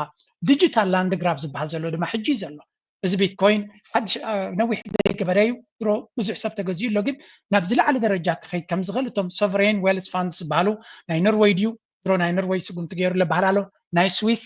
ኣብዘን ዝሓለፋ 2-3 መዓልታት ኢንዳይሬክትሊ ናብ ቢትኮይን ኢንቨስት ከም ዝገበረ ናሽናል ባንክ ናይ ስዊስ ማለት እዩ ካልኦት ሃገራት እዚ ንዓኻ ወይ ንዓይ እንታይ ማለት እዩ ኢንቨስት ግበሩ ዘይትገብሩ እንተለኹም ዶንት ሚስ ዲስ ኦፖርቹኒቲ እዚ ዕድል እዚ ክሓልፈኩም የብሉ እቶም ትኽእሉ እቶም ኣብ ኤውሮፓን ኣሜሪካን ኣብ ማእከላይ ምብራቅ ገለ ዘለኹም ኣብ ኣፍሪካ እንተለኹም ኣም ሪሊ ሶሪ ኣነ ክሕግዘኩም ኣይክእልኒ በዓልኩም ግን ክትገብርዎ መንገድታት ኣሎ ግን ንዑ ክትገብሩ ትኽእሉ ገንዘብኩም ከይትኸስሩካ ልዑል ጥንቃቐ ግበሩ እናበልኩ ሕጂ ክሰግራየ ንወዲ ትራምፕ እንታይ ይብላ ኣሎ ዘይኮነ እንታይ ይገብር ኣሎ ፈሊጥኩም ምስ እንተኸድኩም ዝያዳ ውፅኢት ኣለዎ ሕጂ ናብቲ ናይ ዞባና ብዙሕ ነገራት ኣለና In Africa there is a country full of hope, Ethiopia. It is old and has no coast, but it still dreams of reaching the sea. Long ago, Ethiopia touched the Red Sea. Now history and changing friendships keep it away from the water. ብዛዕባ ኣብ ደገ ባሕሪ ዘለዎም ሕልሚ ዘለዎም ኣካይዳ ንስማዕ ብዙሕ እዩ ዝዝረብ ዘሎ እዚኣ ኻ በዚ ንጀምር በዚህ ሁኔታ መቀጠል እንደማንችል ኢኮኖሚያችን እያደገ ነው ህዝብ ብዛታችን እያደገ ነው ወደ ውጪ ኢኮኖሚክ ዲፕሎማሲና ትሬዳችን ማካሄድ አለብን WTO የዓለም ንግድ ድርጅት አባል በቅርቡ እንሆናለን እንገባለን የድሮ ጋት የሚባል አሁን WTO የሚባለው ንግግሩ የተጠናቀቀ ነው ይሄ ሁሉ ግን እናመቻቸው ዓለም አቀፍ ውስጥ ጉድስ ሰርቪስስ እንቅስቃሴ ውስጥ የመሳተፍ መብት እንዳለን ነውና ትራንስፓረንት በሆነ ሁኔታ ዓላማችንን ገባችን አስቀምጠናል ከም ንሪኦ ዘለና እዚ ጉዳይ ናይ ኣብ ደገ ባሕሪ ብኣቃሊሎም ክርእይዎ ንግዚኡ ጠጠው ከብልዎ ከም ዘይኮኑን ብዘረባ ጥራሕ ዘይኮነስ ብተግባር ንሰርሓሉ ለናይና ዳርጋ ከምዚ ሰሙናዊ ፕሮግራም ዲኻ ትብሎ ትኽእል ወላ መዓልታዊ ፕሮግራም ብኩሎም ቶም ናይቲ ሊደርሽፕ ናይ ዓቢ ስፔሻል ንዑ ፎከስ ዝገብር ንሱ እውን ኣብ ዝተፈላለየ መድረክ ክመፅእ ከሎ ነታ ኣጀንዳ ኩሉ ግዜ ነዳዲ ውስኽ ኣቢልላ ይኸይድ ስለዚ ኩሉ እዚ ዝብልዎ ዘለው ናብ ሓደ ነገር እናነፅረ ይኸይድ ኣሎ ሓድሽ እውን ኣይኮነን ተደጋጋሚ ኣብ ልዕልና ዝገብርዎን ዝፃወትዎን ዝነበሩ ፀወታ እዩ ሓድሽ እውን ንመጀመርያ ግዜ ይኮን ሕጂ ዝያዳ ኣብቲ ኣምሓርኛ ክዛረቡ ከሎ ወይ እውን ገለ ናብ ኤርትራ ዳ ይፀቕጥዎ ኣለዎም በርቲ ቀደም ኣብ ደገ ባሕሪ ኣብቲ ከባቢ እዩ ግን እቲ ዕላማ ናቶም ናብ ናይ ኤርትራ ዘተኮረ ምዃኑ በቲ ኢንዳይሬክት ፕሮፓጋንዳ ናቶም ኩሉ ግዜ እዮም ዝጥቀምሉ ኣብ ከምዚ ግን ቁጠባና ይዓብሎ ዶ ናብ ንግዲ ንኸይድ ኣለና ዶ ሽርክነት ንገብር ኣለና ዶ ስለዚ ከም ዝብልዎ ስለዚ እንታይ ማለት እዩ እዚ ኣብ ደገ ባሕሪ ንሕና ንቋፅሮ ንሕና ንውንኖ ክህልወና ኣለዎ እንታይ ማለት እዩ እዚ መግለፂ የብሉን ኩሉ ግዜ ብዝተሸፋፈነ መንገዲ ዝዝረብ እቲ ዕላማ ግን ንጹር ኮይኑ ይስማዓና አብይ አህመድ ዝበለው ዝስምዑዋ ፍላጎት ተሻግሮ ለዓለም አቀፉ ማህበረሰብ አጀንዳ መስጠት የቻለን ተሞክሮ በተግባር አሳይቷል። በውስጥ ያልታጠረ በጋራ የመልማትን ሐሳብ ከትውልዱ ቀዳሚ ጥያቄዎች ተርታ ያስቀመጠ ሆኗል። ለላቀችው ኢትዮጵያ አንዱ ንቁ የቤት ስራ የባህር በር የትውልዱ ጥያቄ ነው። የቀይ ባህር ጉዳይ ሰዎች አሁን ሰሞኑ የተነሳ ጉዳይ አድርገው ያነሳሉ። ትውልድ ላይ ግን ያው ራሱን የቻለ በዝርዝር የተቀመጠ ሐሳብ ነው። አስፈላጊነቱ ከቀይ ባህር ተሻግሮ ያሉ ወንድምና እህቶች كم نريد لنا حتى نايكيه بحري قليل كم زي كوني ولا تيكيه بحري زبل زربا كنسمع كلنا إثيوبيا نايكيه بحري تاقيه بحري شم كتكم الله هلا بخلتنا بسلسة من قد تراي بالسودان ديك خون بيرترا بجوبتيو سلازي كاوت أي بخال من قد ديك تحطوا تدخل نجار يلن بتحطوا دما ما بزحت زي كم نريد لنا نبير ترازو كريو مبر بتحادة درجة تسفازه كنتاتون كتب له تخلي خنا عطاتهم انتهى يسقى أبزي حنت ريبورت من قد الصومالية دوساتني رسم أبزي. So now there has been a change in obviously leadership in the U.S. and there's a new administration, a Republican administration. Ted Cruz is a Republican. All of that, obviously, the lobby groups tend to sort of cozy up and do what they do in terms of that's what they get paid to do. What is the actual risk if there is, for someone like your state senator Ted Cruz to actually having some weight to that. I've done my research on him, and much of his there's not a whole lot to tout in terms of his success rate in terms of passing legislation or acts, anything like that. It's less than 10%. But again, that's neither here nor there. What is the threat? Is there real threats actually, or are we just? I know it could happen. Yes, I know I know Republican leaders who are prominent in foreign policy circles who are strongly pushing for this. انت تبل دلا اندحر سمعكم ما زي ازي قداسي نتبيو بزحت ابقرنا افريكا زكاتلو زلويو تيد كروز بحاله تحت زلهم ريبابليكان ابتناي افريكا زملكات كوميتي دما زلو نا بريزنت دونالد ترامب حدا صحف سديدو خمس نبرن ان سوماليلاند كم حجر نقبلا زبل مالتيو حجي تا سومالاويت تبلو زلا او حساب اقريبلو زي حسابناتو جن اب سنتاتيو ابت حدا نطفي تبقيسو كم زلو ينغريو نسنا بحق تغيروا لسوماليلاند كم حجر ريكوغنايز كبروا بناتي مساعتي بزح دقف زلو مثلا با خانتاي مثل مزبلتو اقاري الكايترايو تخلوتات كم زلو عبيتي ابتي ناي ريبابليكان سيركلز از توبيك زي يزرب كم زلو سلامتاي يزرب زلو اسرائيل زبال هاجر يدليو سلازلو امارات زبال هاجر يدفقو سلازلو سلازي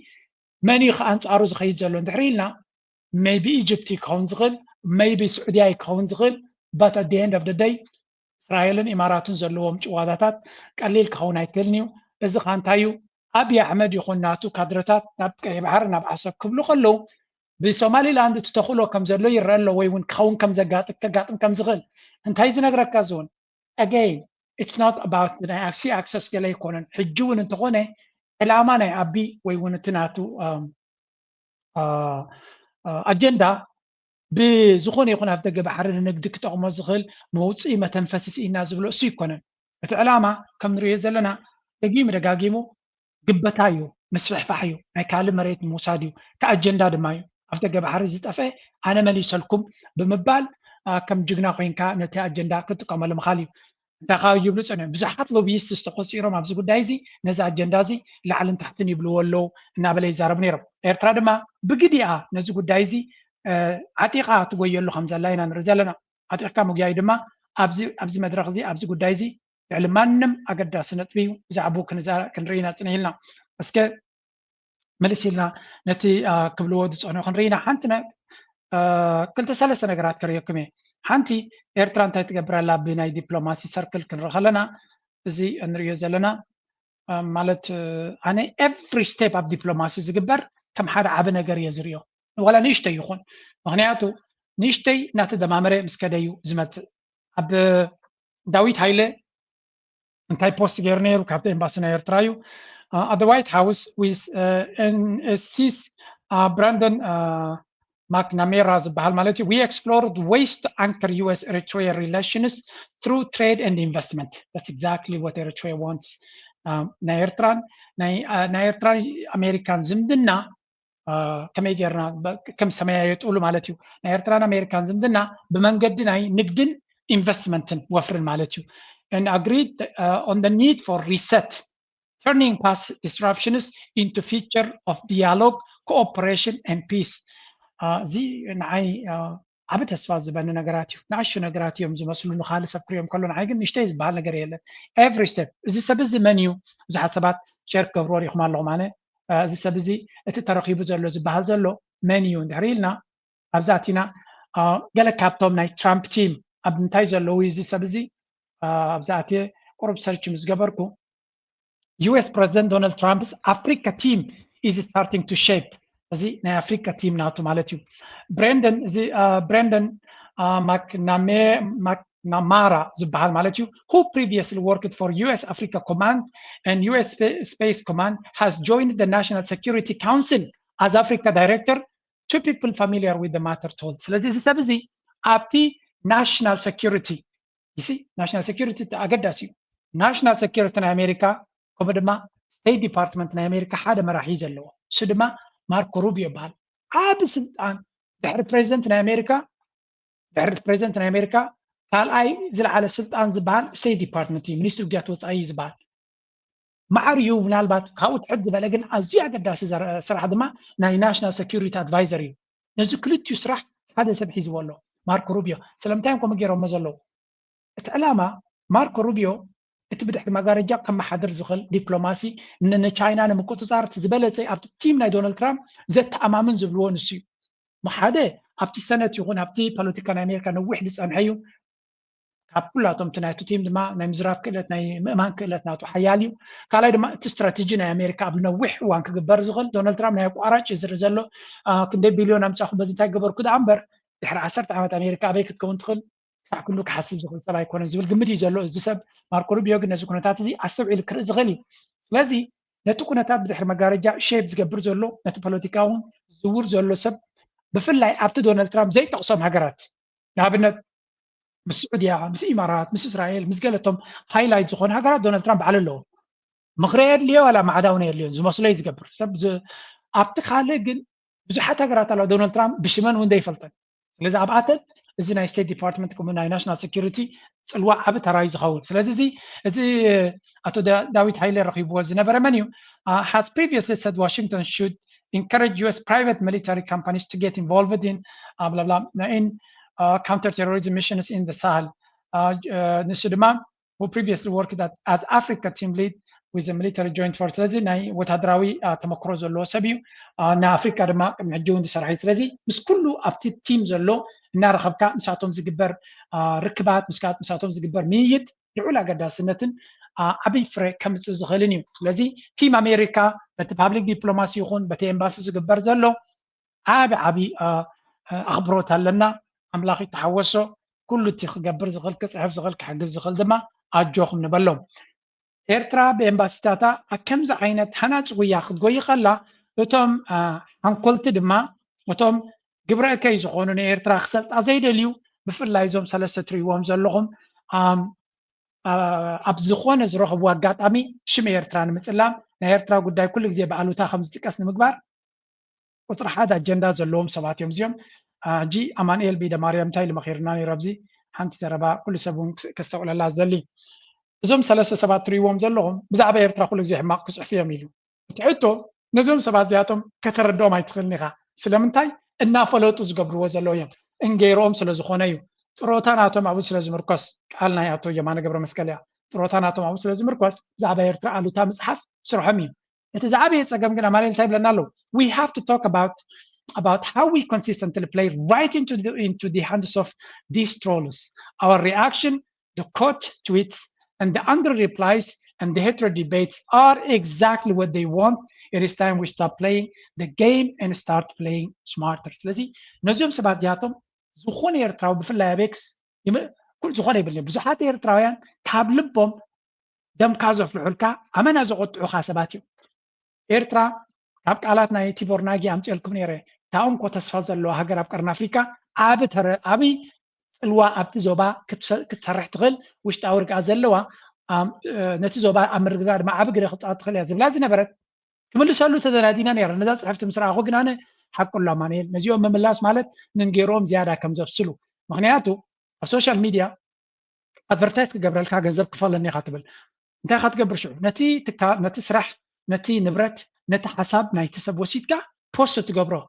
ፅቡቅ ከም ሰራሕካ እንታይ ኢኻ ትዕቀን ብዙሕ ሰብ እንተመሊሱ እንተፅሒፉ እንተተዛሪቡ ገለ ሼር ተገይርዎ ፅቡቅ ዝኾነ ኤንጌጅመንት ወይ ከዓ ፅቡቅ ፅልዋ ፈጢርካ ኣለካ ተባሂልካ ኢኻ ትኽፈል እዚኦም ሰባት እዚኣቶም ድማ ኤርትራውያን ተቆጢዖም ድዮም ተሓጒሶም ተመሊሶም እቲ ኣልጎሪዝም ናይ ኤክስ እንታይ ዝብል እዚ ሓሳብ እዚ ቫይራል ክኸይድ ኣለዎ ብምባል ናብ ብዙሕ ሰብ እዩ ዝኸይድ ንኣብነት ቲቦር ናጊ ዝፅሕፎ 200 ሰባት ኮሜንት ይገብሩሉ ሓደ ግዜ ፅቡቅ እዩ ይምልሱሉ እዮም ግን ዝሕዝን ክፋሉ ግን እቲ ዝሕዝን ክፋል ንጥቕምና ዘይኮነ ንረብሓ ናቶም ኢና ንሰርሕ ዘለና ካልኦት ሰባት ይብሉ ብዛዕባ ጉዳይ ናይ ኤርትራ ንመንግስቲ ኤርትራ ክስማዕ ወይ ክስምዖ ወይ ገለ እንተደሊና ነዚ ሰብ ክንገንዘብ ሂብና ግበረልና ክንብሎ ኢና እዮም ዝብሉ ወይ ሼር ግበረልና ክንብሎ ኢና ምክንያቱ ንሱ ዝገበሮ እቶም ናይ ሃገራውያን ኤርትራውያን ዝያዳ ንዑ እዮም ዘንብቡ ክምልሱ ክብሉ እዚ እንታይ ማለት እዩ ነቲ ኣጀንዳ ናቱ ነቲ ፅልዋ ናቱ ነቲ ሓይሊ ናቱ መሊስና ንዕብዮ ኣለና እዚ ድማ ከነዓልዮ ኣለና ኢሉ ኣማንኤል ቢደማርያም ዝመክር ዘሎ the most powerful response to narcissistic trolls, especially those paid to sow chaos in a silent total is a silent total block. ነዚኦም ሰባት እዚኣቶም ነቲ ዝገብርዎ ዘሎ ስራሕ ንክገድፍዎ ጠቕላላ ካል ኣርእስቲ ንክቕይሩ ተደሊናዮም ክምልሰሎምን ከመርዶምን ኣይኮናን ዘለና እንታይ ዳ ጠቕላላ ብሎክ ክንገብሮም ኣለና ንዖም ተዓፂናዮም ናቶም ፅልዋ ከም ዝሓስስ ሰብ ከም ዘይፅሕፎምን ከም ዘይምልሰሎም ተጌርካዮም ኣርእስቲ ክቕይሩ እዮም ኣብቲ ዝያዳ ፅልዋ ሰብ ዝምልሰሎም ቦታ ክኸዱ እዮም ስለዚ ነዚኦም ንክትምልስ ትገብሮ ዘለካ ዝያዳ ንዖም ኢኻ ተገብል ዘለካ በቲ ንስኻ ጽቡቕ ገብር ኣለኹ ትብሎ ዘለካ ግን ዝለዓለ ሓደጋ ትፈጥር ኣለካ እናበለ ዝፅሓፋ ኣነ ሪትዊት ገይረ እንተኽኢልኩም ድማ ንስኹም ሸር ግበርዋ እንታይ ኢለ ኣለኹ ናይ ኤርትራ ዲጂታላዊ ዕርዲ እንታይ ክኸውን ዘሎ ነቶም ንኤርትራ ከጥቅዕዋ ዝፍትኑ ብልቦናን ብብልሕን ዳ እምበር ብስምዒት ክንምልሰሎም ወይ ክንዋግኦም የብልናን ዝኸበርካ ኣማኑኤል ቤደ ማርያም ኣነ 100% ምሳኻ ይሰማማዕ ምክንያቱ እቲ ስኻ ትብሎ ዘለካ በልሕን ተግባራውን ዝኾነ ግብረ መልሲ ወይ እውን ሓሳብ ንኤርትራ ኣዝዩ ክጠቕማ ዝኽእል እዩ እዚ ኸዓ እቶም ሃገራውያን ብፍላይ ነዚ ጉዳይ እዚ ነዚ ናትካ ምክሪ ተሰሚዖም ነዚ እቶም ኣንፃርና ትሮልስ ዝበሃሉ ዘይመደኢሎም ንዓኻ ከጥቅዑካ ዝፍትኑ ብሓሶትን ዘየለ ነገራትን ወይ እውን ንነገራት ኣተዓባብዮም ሕማቕ ንምግባር ዝፅዕሩ እዚኣቶም ዝኽፈልሉ ሞያን ዝረብሕሉ ዘለዎም ጌራን ስለዝኾነ ንዓታቶም ከተጥፍ እንተደሊኻ በቲ ንዓታቶም ብብፅሓፍን ብምፅራፍን ኣይኮንካን ትምልሰሎም ዝኾነ ይኹን ላይክ ዝገበርካዮ ዲስላይክ ዝገበርካዮ ሼር ዝገበርካዮ ዝፅሓፍካዮ ኩሉ ንዖም እንታይ ዝገብሮም መሊሶም ከም ዝዓብዩ ድምፂ ናቶም ከም ዝዓቢ ናብ ብዙሓት ከም ዝበፅሕ ዝገብሮም እታ ዝበለፀት ብልሓት ግን ኢለ ሳይለንስ ልክዕ ከምታ ዝበላ ሳይለንስ ኢዝ ፓወር ስቕታ ጌርካ ነታ ንሶም ኦክሲጅን ናቶም ናትካ መልሲ እዩ ናትካ ላይክ ናትካ ግብረ መልሲ ምሃብ ንሱ እቲ ኦክሲጅን ናቶም ነቲ ነገር ትንክቕፀልዎ ስለዚ ብኣ ጌርካ ሕነቆም ከምኡ ድማ ናይ ግድን ክምልሰሎም እየ እንተኢልካ ድማ ገምጥላ ኣክንዲ ብቲ ናቶም ፔጅ መፂኻ ትፅሕፍ ነታ ዝፅሓፍዋ ስክሪንሻት ጌርካ ወሲድካ ኣነ ንምንታይ ኣብዚ ምፅአ ይዛረበኩም ኣሎ ኩሉ ግዜ ኣብኣ እንተመሊሰዮም ንዖም እያ ተርብሕ ኣነ ግን ንኤርትራውያን ከጠንቅቕን ከም ዘስተውዕሉ ክገብር እንተደልየ ወይ ኣብ ናተይ ፔጅ ወሲደ ዝፅሕፋ ወይ ድማ ናባኹም ኣምፅያ ኣብዚኣ ይገብራ ስለምንታይ ኣብ ናተይ ክፅሕፎ ከለኹ እቲ ህዝበይ ብናተይ መንገዲ ዝርዮ ንዓታቶም ብዘርብሕ መንገዲ ይኮነን እዚ ኸዓ ኣገዳሲ እዩ ሳልሳይ ድማ ኦውን ናራቲቭ ብዛዕባ ሃገርና ንፅሓፍ ክንዲ ንሶም ኣሉታ ፅሒፎም ኢልና ብዙሕ ግዜ ንዖም ክምልስ ነጥፍእ ብዛዕባ ኤርትራ ፅቡቕ ነገር ፖስት ንግበር ዝተገበረ ሸር ንግባር ንዑ እንተጌርና ነቶም ፀላእትና ነቲ ሶም ዝፅሕፍዎ ዘለዎ ብግምጣሉ ክንዋግኦ ንኽእል ኢና ገለ ካብቲ ልቦና ዝብልዎ ምስላታት ኣብ ኢንተርነት ዝረኸብኮ ድማ ላዮን does not turn when a small dog barks ኣንበሳሲ ብምንባሕ ናይ ከልቢ መንገዱ ይቅይርኒ ወይ እውን ዕላምኡ ኣይገድፍን እዩ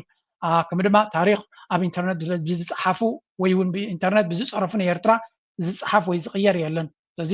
ኤርትራ ኣብ ባይታ ዘሎ ኩነታት እዩ ዝቕይራ ስለዚ እዚኦም ሰባት እዚኣቶም ዳመጅ ይፈጥሩ እዮም ዝፅሕፍዎን ዝብልዎን ንኤርትራ ይሃስያ እዩ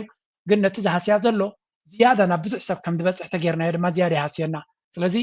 ንሕና ነቲ ንሳቶም ክብልዎ ዘይደልዩ ነገራት ክንፅሕፍን ሸር ክንገብርና ኣለና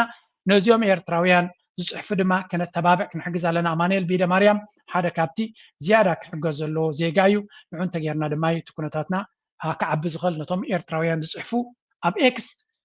ንሕና ላይክ ተጌርናሎም ናብ ዝበፅሐ ሰብ ይበፅሕ ንሕና ሼር ተጌርናሎም ናብ ዝበፅሐ ይበፅሕ ናትና ናራቲቭ ናትና ትረኻ ድማ ኣብቲ ኢንተርነት ዝያዳ ፅልዋ ይህልዎ እንተደየለ እቶም ፀላእትና ኩሉ ግዜ መንገዲ ክረኽቡ እዮም ንዓና ከጥቅዑና ከዳኽሙና ካብ ከይወፃና ከለና ዜና ዲፕሎማሲ እዚኣ እውን ናይ ኤርትራ ኣብ ናይ ጃፓን ዝግበር ዝነበረ ኮንፈረንስ ኣምባሳደር ኤርትራ ኣምባሳደር ስቲፋኖስ ኣገዳሲ ዘረባ ከም ዘስምዐን ጃፓን ኣብ ኣፍሪካ ኢንቨስት ክትገብር ኣብ ትምድበሉ ዘላ ኤርትራ ወናኒት 3300 ኪሎ ሜትር ኣብ ቀይሕ ባሕሪ እያ እዚ ድማ 200 ዝኸውን ቀጥታዊ ክኾን ከሎ ደሴታት ናታ ሓዊስካ ድማ 3300 ኪሎ ሜትር ዝኸውን ኣብ ደገ ባሕሪ ዘለዋ 354 ደሴታት ኣለዋ እዚ ብዙሕ ግዜ ክድገም ዘለዎ ብዙሕ ግዜ ክንዛረበሉን ክንነግሮን ዘለና እዩ ምክንያቱ ኣብ ደገ ባሕሪ ኣለና ከምቲ ዝድለ ግን ሼር ኣይንገብሮን ኢና ከምቲ ዝድለ ብዛዕባ ፅባቐ ናቱ ኣይነዛረብን ኢና ብዛዕባ እቲ ዘሎ ኣድቫንቴጅስ ኣብኡ ሓደ ግዜ ብዙሕ ኤነርጂ ናትና ዋላ ብዘይ ክሲርየ ብዛዕባ ናይ ኢትዮጵያ ንዓቢ ንምድኻም ናይ ዓቢ ዝገበሮ ኮሪዶራት እዩ ናይ ገለ ንዑታት ሸር ዝገብሩ ብዙሓት ኤርትራውያን ኣለዉ ግዱሳት ክሳዕ ክንደይ ፌክ ምዃኑ ገለመለ ግን ኣክንድኸሙ እሱ እውን ፅቡቕ እዩ ንሳቶም ክፀርፉና ስለ ዝውዕሉ ንዓታቶም እውን ምፅራፍ ኣገዳሲ እዩ ግን ዝበዝሐ ግን ነቲ ናትና ፅባቐ ብፍላይ ወገን ኤርትራ ኣካውንታት ፅቡቕ ዝኾነ ደሴታት ናትና ኣብቲ ደሴታት ዘሎ ፍሉይ ነገር ብፅቡቕ ተቐዲሑ ኣብ ኣካውንታት ወላ ብዘይ ፅሑፍ እንተዝወፅእ ነይሩ سبات إيرتراين نعنا وسود حنت فيديو انتوزيا إيرتراين أزيون بلحتيهم كتفلت أبيك سلو حنت فيديو تصبغت انتوزيا بستفل عليه من قدي أنا بيرم أتأبيقهم شريم تقبروا تسعقام قندريو تزقبروا درس لزقون حدش نجر قلتيفو ويتصبغ سلديمت نتي حدا نجر راي كده قاقمي وعلو اتخن قبران خل دما أدمع عننا تقرب زقود الكويني سمعني هجي أبتي أنتارنا زقبر زلو بروباغندا كخيدة مجمريا حدا اللي بزلن كأنه كابود قادو وسيو أمانة أو فتير زلو ኤርትራ ጦርነት ከተጀመረ እንደ ሩሲያ ዩክሬን ጦርነት ወደ ግዛት ልውውጥ መሄዱ የማይቀር ነው። በተጨማሪም ኤርትራ አሰብን ማጣቷ አይቀርም። በኢትዮጵያና በኤርትራ መካከል ጦርነት ቢቀሰቀስ አስመራ ጫፍ ደርሶ አይቆምም። ይህ ጦርነት ከተጀመረ የኤርትራ ሉዓላዊነት ያበቃለታል። ጦርነት ከመጀመሩ በፊት የሻዕቢያ ስርዓት ከተገረሰሰ በኋላ በኤርትራ ሊፈጠር የሚችለውን ነገር መጀመሪያ ማሰላሰል መቅደም አለበት። በህወሓትና በኤርትራ መካከል የተፈጠረው ግንኙነት በሁሉም አቅጣጫ መዘጋት የለብንም የሚል እርምጃ ነው። ነገር ግን የህወሓት አመራሮች ኢሳያስ አፈወርቂም በዓለም ደረጃ የተጠሉ መሪ መሆናቸውን የዘነጉ ይመስለኛል። ሉዓላዊነት انتايم زبلو زلو تزربا نيرترا بزو ترارعي زبحال زلو تزربا دما داركا كلاتهم بز تودبه من قد زمص حبريتا مخان بزي غاتفلت ንጉስ ከመለስ ቀጥሎ ወሳኙ ሰው ግንባሩ የማይፈታው ያ አምባቢው ሰውዬ የአፍሪካ ቀንድና ሰሞነኛ የኢትዮጵያንና የኤርትራ ግጭትን ደና አድርጎ አንብቦታል። የቀድሞ የብአዴንና የኢህአዴግ ከፍተኛ አመራር አባል የነበሩት አቶ በረከት ስምኦን የኮሚኒኬሽን ጽህፈት ቤት ሚኒስቴር የኢህአዴግ ሁለተኛ ሰው አቶ በረከት ስምኦን አሜሪካን መሰረት ላደረገ ኤርትራና ህግደፍ ብዙ ብሏል። አቶ በረከት ስምኦን የኢትዮጵያና የኤርትራ ጦርነትም አይቀሬ ነው ብለውታል። ዝግጅት ነሳ አስመራ ገብቶ ነው ሲሉ ተናገሩ። ኤርትራ እንታየም ዝብሉ ዘለው እዚ በረከት ስምኦን ዝበሃል ዘሎ አይ ቲንክ ዳርጋ ክሳብ ክንደይ ነዚ ፀሚዶምሉ ከም ዘለው ጥራይ ንክንፈልጥ ኢለ ደምፃልኩም ዘለኹ እዚ በረከት ስምኦን የኢትዮ ኤርትራ ጦርነት ከተጀመረ የግዛት ልውውጥ ይኖራል ሲሉ ገለጹ። አንጋፋው ፖለቲከኛ አቶ በረከት ስምኦን ከረጅም ጊዜ ዝምታ በኋላ መቀመጫቸውን አሜሪካ ሀገር ላደረገ ቲዮሪቪው ለተባለ ድረገጽ በሰጡት ትንታኔ እጂ ብዙሕ ዘረባ እንዲሁ ብዛዕባ ውድ ዝረብ ዘሎ ብግዳ ሓቂ ግን ዶክተር ዳንኤል ዝበሃል ኤርትራዊ ድማ መሊስሉሎ እዚ ሚኒስትሪ ኦፍ አንሼክብል ፋክትስ ኢንተርናል ኮስትላይን አስመራ ኤርትራ ሳብጀክት ኢትዮጵያስ በረከት ስምኦን ሌተስት ቤት ታይም ስቶሪ አሰብ እዚ በረከት ስምኦን ዝበሃል መቸም ውግንቱ ተጀሚሩ ናይ ዩክሬን ኩነታት ምድጋሙ ኣይተርፍን እዩ ኤርትራ ንዓሰብ ክትከስር ጥራይ ዘይኮነስ ብዙሕ ፀገም ከጋጥማ ይኽእል እዩ ዝብል ተሃዲድ እዩ ዝዛረብ ብሓፈሻ እቲ ተሃዲድን እቲ ዘረባን ከም ንቡር ጌርና ክንወስዶ ንኽእል ኢና ብዙሓት እውን ነዚ በረከት ስምኦን መልሰሉ ኢልኩም ፅሒፍኩም ለይ ኣለኹም ግን ክምልሰሉ ሓስብ ኣለኹ ግዜ ስለዘይረኸብኩ ግን ንግዚኡ ዝመለስሉ ኤርትራውያን ስለ ዝርኢ ዘለኹ እዩ ክምልሰሉ ጥራይ ግዜ ስለዘይረኸብ ኩሉ እምበር ንከምዚ ዓይነት ፋንታዝያ ዘለዎ ዘረባ ምምላስ ኣገዳስነት ኣለዎ እዩ ሕጂ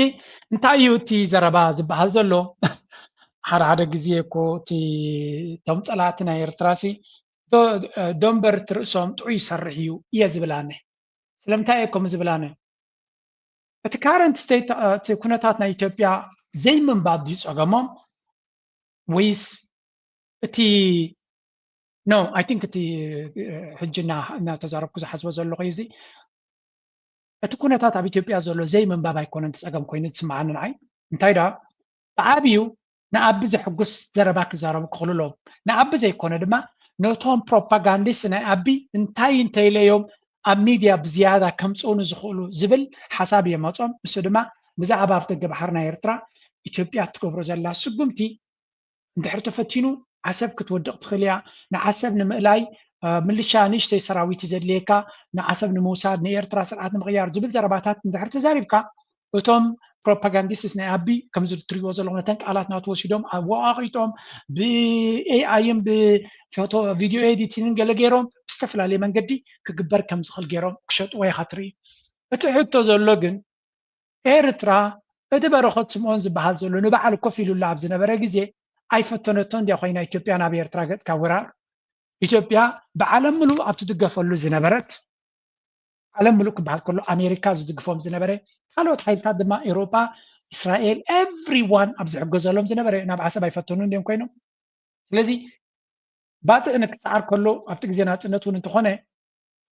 ኢትዮጵያ ናብ ደገ ባሕሪ ንኸይትኸስር ስጉምቲ ስለዘይወሰደ ድዩ ኣይፈተነት እንድያ ኮይና ደይድል they tried everything on the book كل ዘሎ ፈቲኖም ኣይኮነሎምን ስለዚ እዚ ሕጂ ከም በሓድሽ ተቃኒዩ ዝመጽእ ዘሎ ንኤርትራ ንምውራር ተባሂሉ ኣይ ከም ሓደ ዓቢ ብልሕን ልቦናን በዚ ሰብ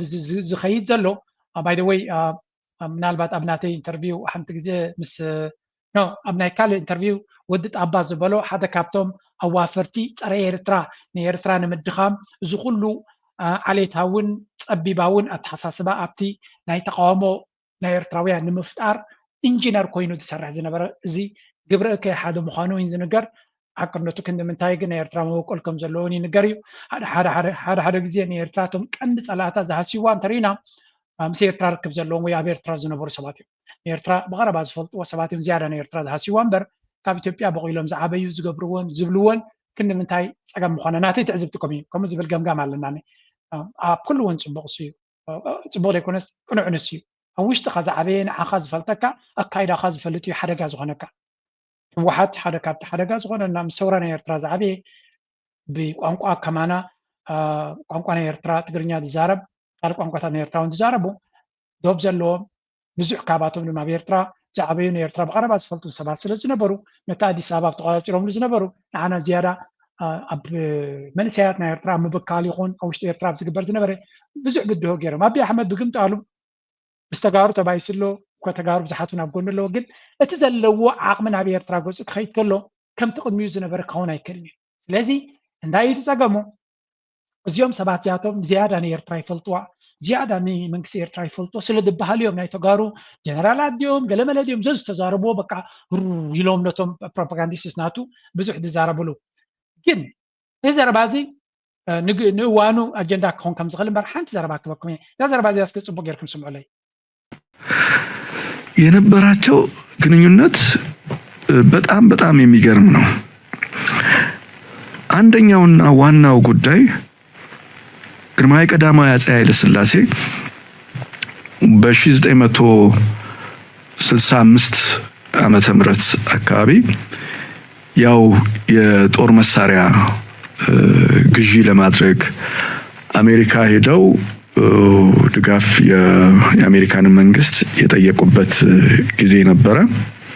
ያ ጊዜ ሓንቲ ዛንታይ ዝነግር ዘሎ ሃይለ ስላሴ ኣብ ሱሳታት ዘጋጠመ እዩ ባና ኣብ ሰባታት ክኸውን ይኽእል እዩ ስምዑ ወድሓን እንታይ ይብል ዛዘረባ ግን ፅቡቅ ጌርና ክንፍትሽ ኣለና ተቀበለዋቸው ነገር ግን ያንን እርዳታ እንደማይሰጧቸው ነገሯቸው ጃንሆይ ምናልባት አንድ ያልተረዱት ነገር እነዚህ ሀገራት አሜሪካም እንግሊዝም በዛን ጊዜ እሳቸው ስርዓት እንዲያከትም የወሰኑበት አካባቢ የነበረበት ነው ወዲያው ከዋይት ሃውስ ሆነው ወዴት ነው የተደወለው ወደ ራሻ ነው የተደወለው ጃንሆይ ደወሉት ያለው ፕሬዝዳንት ክሩስቼቭ ነበሩ እና ጃንሆይ የደረሰባቸውን አሜሪካ ውስጥ ጠብቀው ያጡትን ነገር ነው የተናገሩት ስለዚህ ክሩስቼቭ ምንድነው ያሏቸው አሁኑኑ በአውሮፕላኑ ወደ ራሻ እንዲመጡ ነው የተባሉት ጃንሆይ በጣም በሚገርም ሁኔታ ወደ ኢትዮጵያ አይደለም የተመለሱት ወደዛ ነው የሄዱት የጠበቁት ሳይሆን ያልጠበቁት ከፍተኛ ድጋፍ አግኝተው ነው ከሩሲያ ከራሻ የመጡት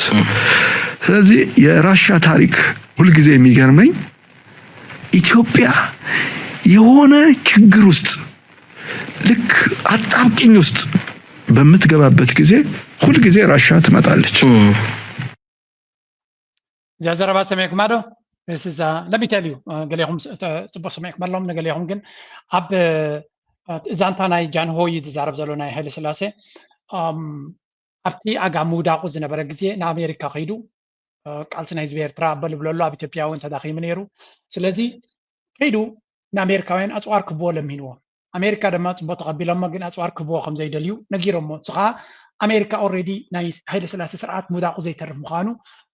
ወዲኦም ነይሮም ኢሉ ኣብ ዋይት ሃውስ ወይ ኣብ ኣሜሪካ ከሎ ናብ ራሻ ደው ኢሉ ንፕሬዚደንት ናይ ራሻ ናይ ሕብረት ሶቪየት ሽዑ ደው ኢሉ ረኺብዎ እንታይ ከም ዘጋጠሞን እንታይ ሓገዝ ይደሊ ከም ዘሎ ምስ ነገሮ ቀጥታ ናብዚ ምፃእ ኢልዎ اني نهار سلاسه مالتي شو زنبره مرحنا راشا هل سلاسه دما كندن اثيوبيا نفاريت حزو راشا خيدو ابراشا دما كم دستو صبيده يكونس كابتس بيتو وصاي بزح حاجز تغيرلو بو غيرو حاجز حزو متي ግን ايت حنون تحاجز بو غيرو تعاليو እዚ ድማ እንታይ ዝነግረና ይዝብል ዘሎ ሓንቲ ክርዳና ዘሎ ኢትዮጵያ ኣብ ሽግር ክትወድቕ ከላ ኩሉ ግዜ ራሽያ እያ ትመጽእ ይዝብል ዘሎ ان زي حجم زي حج زلو كنا تاتي كتعزو زفتن زلو نحنا نيرتراوين زي حدا عب زرباي راشا فلاديمير بوتين دحر بوتين دونالد ابي احمد انصر صروت ناي بحكي لي موده تسعه تبصحو راشا كتحق زي تخلن ويون كتتحنا يتخلنا يلكا تزرباي تخلنا سلامتكم يبلالو نزيا فيديو زي من بوست كير ولا تفلترو سبونتنيك افريكا زبل سبونتنيك مالت حدا ناي ميديا ناي راشاي እቲ ሚድያ እቲ ድማ ኣብ ኢትዮጵያ ይመደበሩ ነዚ ዘረባ እዚ ድማ ናይ ኩናት እቲ ኩናት ዝካየድ ዝነበረ ኣንጻር ኤርትራ እዩ ስለዚ ነዚ ኩናት ንራሻ ዝገበረቶ ከም ሓደ ዓበ ነገር ምዃኑ ናይ ራሻ ኣብቲ ናቶም ፔጅ ኣውፅኦም ኣሎ ቀጻሊ ድማ ኢትዮጵያ ወታደራዊ ሓይሊ ባሕሪ ተሰልጥን ከም ዘላ ሓይሊ ባሕሪ ናታ ናይ ሓይሊ ባሕሪ ምሁራት ከም ጀላቡ ክሰርሕ ትደሊ ከም ዘላ ገለ ዝብል ብዙሕ ፕሮፓጋንዳ ናይ ኣቢ ካብቶም ፕሮፓጋንዲስት ናይ ኣቢ ንላዕሊ እቲ ስፖንትኒክ ይገብረሉ ኣሎ ብእንግሊሽን ብኣምሓርኛ እናገበረ ኣብቲ ናይ ኣፍሪካ ናራቲቭ ድማ ፑሽ ይገብርዎ ኣለዉ እዚ ኸ እንታይ ዝፈጥር ዘሎ ጉዳይ ናይ ራሽያ ኣይ ቲንክ ዳብል ቼክ ክግበር ዝኽእል ኮይኑ ይስምዓኒ ልዕሊ ኩሉ ፑቲን ኣብዚ ሕጂ ዘለዎ ኣይኮነኒ أبي أحمد كتحن نبع الهند ون كفيلهم لنا زلوا أسوار كبا ما يكالنا له زمالت جن أنا أبي أحمد كحق زي كل ويقال حق بريكل وين يتبع كنا بلاين خلينا I think Russia أبكال situation يا زلاجن if the situation أب Russia زلوا تتغيروا أنت عينت الواقع أو تقولوا إيرترا مس Russia زلوا أزم دناخه again I think it's about زم دناخ كم زلنا يزنقر نقاقه ويكا مكتتال جنزوليو كويني سمعنا because مور اب ኢትዮጵያ እቲ ኣምባሳደር ናይ ራሽያ ብዙሕ ግዜ እዩ ኣብ ኢትዮጵያ ኢንቮልቭድ ይርዮ ኣምባሳደር ናይ ራሽያ ኣብ ኢትዮጵያ ዘሎ ማለት እዩ ብዙሕ ግዜ ዝፅሕፍ ዳርጋ ኢትዮጵያዊ ዲ ዋላ ራሽያዊ ከምቲ ናይ እስራኤል ይስውን እንታይ ዝነገረካ ቁርብ ትለይዞም ብክልቲኡ ወገን ክረብሑ ዝኽእሉን እቲ ዲፕሎማሲ ድማ ናብኦም ዘዘየ ረብሓ ከም ዘለዎ ከም ኤርትራዊ ክንጥምቶ ክንክል ኣለና ነቲ ስፖንትኒክ ዝበሃል ግን ብዙሓት ኤርትራውያን ይምልስሉ እዮም ግን ምምላስ ጥቕሚ ኣለዎ ዲ ጉድኣት የብሉ ዋላ ጉድኣት እዩ ዘለዎ ሓደ ግዜ ክትምልስ ትኽእል كتفلت أمان لك هاجم زجاجن أن عتاتهم مملاسو نتي channel معبي كونسل زغل السون إنك غزل لي جي كنك تسلينا ብዙ የተወናበዱ ሐሳቦች እናንተ ውስጥ እንዳሉ አውቃለሁ ኢትዮጵያ መፍረስ አሁን ለምንባላው መባላት ሁሉ ምክንያት የሆኑ መሪዎች ደግሞ አሏቸው መዘንጋት ደግሞ የለብን አሁን ሸኔ ያግዛሉ ቲፒኤልኤፍ ያግዛሉ ፋኖ ያግዛሉ መሸወድ አያስፈልግም አሁን ኢትዮጵያ ካልተባላች በስተቀረ አንድ ከሆነች ወደኛ ትዞራለች ብሎ የሚያስቡ ሰዎች አሉበት ግን ወንድሞቻችን ናቸው ስለዚህ ዝን ሰምዖ ዘለና አብይ አሕመድ ንጹር ዝኾነ መልእኽቲ ነትናቱ ካድረ ይኹን ነትናቱ ፖለቲካ ዝነግር ዘሎ ኣብ ኢትዮጵያ ዘሎ ፀገም ብምሉ ኤርትራ መበገሲት ናቱ ነዚ ድማ እዛ ዘረባዝያ ብዝተፈላለየ መንገዲ ክጥቀሙላ ኢና ንሰምዕ ዘለና ማለት እቲ ቃል ብቃል ዘይኮነ ፅቡቅ ገይሩ መረዳእታ ናቱ ክንወስድ ክንክል ኣለና እቲ ዕላማ ድማ ኤርትራ ሓንቲ ኣገዳሲት ወይ ከዓ ወሳኒት ፀላኢ ሃገር ከም ዝኾነት ገይሮም እዮም ዘቐምጥዋ ዘለዉ እዚ ከዓ ንወለዶ ክቕፅል ዝኽእል ቃልሲ ወይ እውን ፀገም ይፈጥር ከም ዘሎ ክንብል ከለና ካብቲ ቃላቱ ተበጊስና ጥራይና አብይ አህመድ ወደብ የህልውና ጉዳይ ነው እኛ አሁን በመጀመሪያ ደረጃ ለዓለም እያሳወቅን ነው ሰላማዊ በሆነ መንገድ እንዴት አድርገን እና ኤሪትሪያ ኦርኬስትሬሽን ይሄ ሆኗል ኤሪትሪያ ተው ቀይ ባህርን አይደለም የትልቁ ውሃ ስለዚህ ብምሁራቱ ብፖለቲከኛታቱ ኣብ በዓሉ ኩሉ ኣንጻር ኤርትራ ዝሰፍሐ መጥቃዕቲ እዮም ዝገብሩ ዘለዉ እዚ ድማ ኣብ ውሽጦም ዘለዎም ፀገማት ሸለል ክብልዎ ስለዘይከ ወይ ኣብ ውሽጦም ዘሎ ፀገማት መፍታሕ ገዲፎም ናብ ኤርትራ ዘቕንዐ ፀገም ንምግባር ቀዳማይ ኣጀንዳ ስለ ዝኾነ እዩ ጀዋር ሓደ ፅሑፍ ኣውፅኡ ነይሩ እዚ ድማ እንታይ ዝብል ዘሎ ኣብዚ እዋን እዚ ኣብዘን ዝሓለፋ ሒደት መዓልትታት ጥራይሲ ብዙሕ ዝሕዝንን ዝርብሽን ሓበሬታ ይወፅእ ከም ዘሎ ካበይ ከዓ እንታይ እዩ surge in enforced disappearances እዚ ከዓ እንታይ እዩ ደይ መደይልካ ብዝተወደበ መንገዲ ሰባት ከም ዝጭወዩ mostly ኣብ ኣዲስ ኣበባ but also in other parts of the country with government security forces conducting the abductions of individuals እቲ መንግስቲ ድማ ባዕሉ security forces ናቱ ናይ ፀጥታዊ ሓይልታት ናቱ ገይሩ ነቲ ምጭዋይ ይፍፅሞ ከም ዘሎን hiding their whereabouts from families and stripping them of due process by refusing to bring them before court. لزغا መንግስቲ ነቶም ዘድልይዎ ሰባት ብምጭዋይ በቲ ናቱ ማሕበራት ገይሩ ዝኾነ ይኹን ሕጋዊ መንገዲ ከይተኸተለ ኣብ ቤት ፍርዲ ይኹን ኣብ ካልእ ከይቀርቡ ድማ ኣፅዩ ኣብ ፍሉይ ቦታታት ይገብሮም ከም ዘሎ it is now confirmed that many of these abducted and disappeared are being held at the Kolfi police training camp. እዞም ተጨውዮም ዘለዉ ሰባት ድማ ሕጂ ከም ዝበፅሐና ሓበሬታ ኣብ ቆልፍ ናይ ፖሊስ ጣብያ ዝብልዎ ሶም ከምኡ ድማ a facility that has become synonymous with arbitrary mass detention ዝኻ እዚ ቦታ እዚ ብዙሓት ብኸምዚ ተጨውዩ ሰባት ዘለውዎ እዩ ገለ ካብቶም ኣሽማት ተጨውዮም ዘለዉ ሰባት ውሩያት ናይ ሚድያ ይኹን ናይ ፕሮፌሽናላት ሰባት ይብላሎ ዓብዱሰመድ መሐመድ ማለት እዩ host of ኪዳማ ገበያ ናይ ሬድዮ ጋዜጠኛ ወይ እውን ኣካየድ ማለት እዩ ተጨውይሎ እዚ ዮናስ ኣማረ ዝበሃል ብዙሕ ናይ ኢትዮጵያ ሚድያታት ከዝርወር ኣለኹ እዚ ድማ ናይ ኢትዮጵያን ሪፖርተር ማለት እዩ ኣወል ዓብደላ ዝበሃል ኤምፕሎይ ኦፍ ራሚስ ባንክ ከምኡ ድማ ኣወል ዝበሃል ማለት እዩ ምናልባት ኣወል ስዒድ መሲልዎም ከይኮንካ ጀስት ጆክ እዩ ዝገብር ዘሎ ከምኡ ድማ ንስሩ ዑስማን ኤምፕሎይ ኦፍ ቦሎ ኤርፖርት እዚኦም ሰባት እዚኣቶም ተጨውዮም ተኣሲሮም ከም ዘለዉ ናይ ሚድያን ናይ ዓበይቲ ፕሮፌሽናላት ሰባትን እዮም እዚኦም ተታሒዞም ብብልፅግና ተኣሲሮም ከም ዘለዉ እዩ ዝንገር ዘሎ ኩሉ እዚ ንሪኦ ዘለና ኣብይ ኣሕመድ ኩሉ ዓይነት ሓይልታት ይጥቀም ከም ዘሎ ነቲ ዘሎ ኩነታት ንምምካት ዝግበር ዘሎ ኣካይዳ ኢና ንርኢ ዘለና ሃገር ትፈርስ ከም ዘላ ድማ ብዙሓት ኪላታት እውን ነጊሮም እዮም ተባስቦ ማጥፋት አለብን ብሎ ሲዘምት ዘፋኝ ካህኑ ምሁር አርቲስቱ የባህል መሪው በሙሉ በተሰባስቦ ሲል እንደ ፖለቲካ ማህበረሰብ ፈርሰናል እንደ ፖለቲካ ማህበረሰብ ፈርሰን አሁን እኮ በዓለም አቀፍ ስምምነት መካከል መንገድ የመጣችን ግንኙነትም ለማፍረስ እንኳን አንድም ሰው ጥያቄ ውስጥ እንኳን አያስገባው መገንጠል ተገንጠሉ ሲባል ምንም ተገንጠሉ ሲባል አንድ ሰው አልተቆጣም አይተህ ከሆነ ይሄ ኢትዮጵያ ባላደራንን የሚሉ ኃይሎች ምና አንድ ሰው ምንም ነገር አለ እንታይ ዝብል ዘሎ ከም ሃገር ከም ሕብረተሰብ ፈሪስና ስለ ዘለና ዝኻ እንታይ ማለት እዩ ሓንቲ ሃገር ኢና ኢልና ነፍስና ንክንገልጹን ከቢድ ኣብ ዝኾነሉ ደረጃ ስለ ዘለና ብርሃኑ ጁላ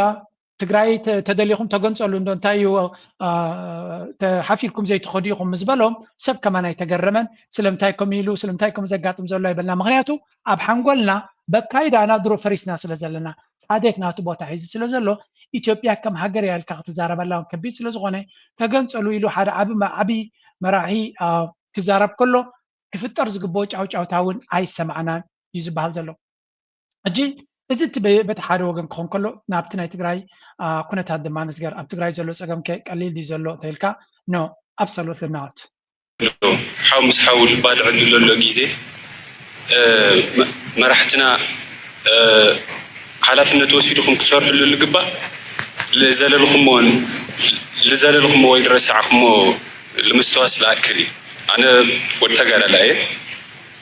ብዙሕ ታሪክ ይንገረኒ ካብ ወለደይ ካብ ወላዲተይ ወፍሪ ወጋገን ኣዲስ ኣበባ ልምትሓዝ ክግበር ከሎስ ምስ ደርጊ ክቡር መራሒ ጠቅላይ ሚኒስትር መለስ ዜናዊ ሲመስሉን ኣብ ዓዲ እንግሊዝስ ሰላም ይዝትዩ ነይሮም ምክንያቱ ደርጊ ልዕሊ 500,000 ወታደራት ነይሮም ሙሉ የተበተኑ ስለዚ ኣብ ኣጋዕሮቱ ደርጊ ኣብ ልመተሉ ግን ሰላም ይዝት ነይሩ ለሰላም እንደይ ናይ ዋጋ ሃም ልመለስ ማለት እዩ አንሕና ግን ምስ ሕዋትና ምስታይ ኣዊና ምስ ሕዋትና ንናኸስለና ናይ ሓሳብ ይዕበ ኣነነት ስለዚ ትክክል ይኾነ እዚ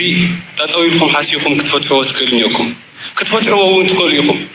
ምክንያቱም ካብ መበቀልኩም ወይ ካብ መሰረትኩም ስለልተኣለኹም መንገድኩም ስለልስሓትኩም ባይቶ እኮ ኣሸራሮት ኣይሽኩም ኢኹም ብደርፊ እኮ ይግለጽ ኢና ተማሃርናሉ እኮ ንመጽኢና ንሕና ተማሂርናሉ እውን ኢና እኮ ኣተእከለ ይኹን ተባሂሉ ብደርፊ ኣይ ኣተእከለማ ይኾኒ ሌባ እዮም ኣተእከለማ ይሕሹ ሰሜንኩም ወርሕና ናተባሃለ እኮ ይመጽ እዩ ካብቲ ብሓፈሻ እቲ ዘሎ ፀገም ናይ ትግራይ I think ሃይለ ደደቢት ስምዑ ወስከ ሪኢኹም ከመይ ዝበለ ጨምላቕ ይመስለኩም ናይ ትግራይ ፖለቲካ ሕማቕ ከይዱ ብሓንሳብ ንሕሰብ እዩ ብሓንሳብ ይሕሰብን ወላ ሰራዊት ኮይኹም ብሓንሳብ ንሕሰብ ሓደ ኮይናስ ከምዚኣ እንተዘይ ሓሰብና ብሓንሳብ ከምኡ ዝበሃል ብዓለም የለ ሞላጫ ወድ ሞላጫ ንስልጣን ዝኸይድ ንሽተይ ስልጣን ጽይሉ ዝና ብቪኤት ስለ ዝኸደ ወይ ሽፈር ስለ ዘለዎ ወይ ከፊቶም ስለ ዘውፅዎ ዘውርድዎን ዓጀብቲ ስለ ዘለዎ ዓለም ዝገዝእ ዝመስሎ እልፊ ንሓን ክገርፎ ድሓን ግን ከምኡ ኢና ኮይና ኒ ኣንታ ዜር የሪኢኹም ከመይ ዝበለ ጨምላቕ ይመስለኩም ናይ ትግራይ ፖለቲካ ሕማቕ ከይዱ ብሓንሳብ ንሕሰብ እዩ በቃ እቲ ዘሎ ፀገም እዚ ኩሉ ዲቤት ንሪኦ ዘለና እቲ ሓሳባት ኣይኮነን ፀገም እቲ ረብሓ ብፍላይ እቲ ኣብ ትግራይ ዘሎ ፀገም ብኩሉ ክንሪኦ ከለና ሓደ ዓብ ክፋል ናቱ ናይ ስልጣን ባህጊ ጥራይ ዘይኮነ እቲ ናይ ገንዘብ ተራ ብገንዘብ ሓደ ክንረብሑ ክሓስብ ስለ ዝፍትን ኣብ ከምዚ ዓይነት ኩነታት ድማ ሓደ ዓብይ ገበል ኣብ ኣዲስ ኣበባ ኮይኑ ብገንዘብ ክፃወተሉ ዝኽእል ሓይሊ በቲ ሓደ ወገን እቶም ሰብ ሃብቲ ዝበሃሉ እውን እቶም ካፒታሊስትስ እውን ናቶም ተራ እውን ኣሎ ኩሉ እዚ ኩነታት ክትሪኦ ከለካ ትግራይሲ ብዙሕ ዲቤት ብዙሕ ዝርርብ ዝካየድ ሓደ መዕለቢ ክርከቦ ፀላእዮም ንፁር እዩ ትማሊ ዝጭፍጭፎም ዝነበረ እዩ ሕጂ ድማ ክሃርሞም ከም ዝኽእል ካብቲ ናይ ትማሊ ድማ ብዝገደደ ክሃርሞም ከም ዝኽእል ብቃላቱ ይነግሮም ኣሎ ኣብይ ኣሕመድ ብተግባራት እውን የርእዮም ኣሎ እዚ ክሕብሮም ይኽእል ነይሩ እቲ ፀገም ግን ፀገም ናቶም ካብቲ ክቐትለኩም እየ ዝብል ዘሎ ገንዘብ ዝኽፈል ሰብ እንድሕር ኮይኑ እቲ ፖለቲካ ናቱ ከመይ ገይሩ ቀኒዑ ክሰርሕ ንጅባኻ ዶ ወላ ንሕልናኻ ይትሕቶ ዝያዳ ግን ናይ ጅባኻ ሕቶ ቀዳምነት ከም ዝወሃቦ ዘሎ ኢና ንርኢ ዘለና ኩዕሽ የሚባለው ጀነራል ሄዶ በቃ ሰራዊት ሄዶ እንትናለ ይደረጋል እንዴ? ሰራዊት እኮ ነው ቼን ኦፍ ኮማንድ ያለበት ሀገር እኮ ሰራዊት እኮ እንኳን ትዴፍ ብርሃኑ ጁላ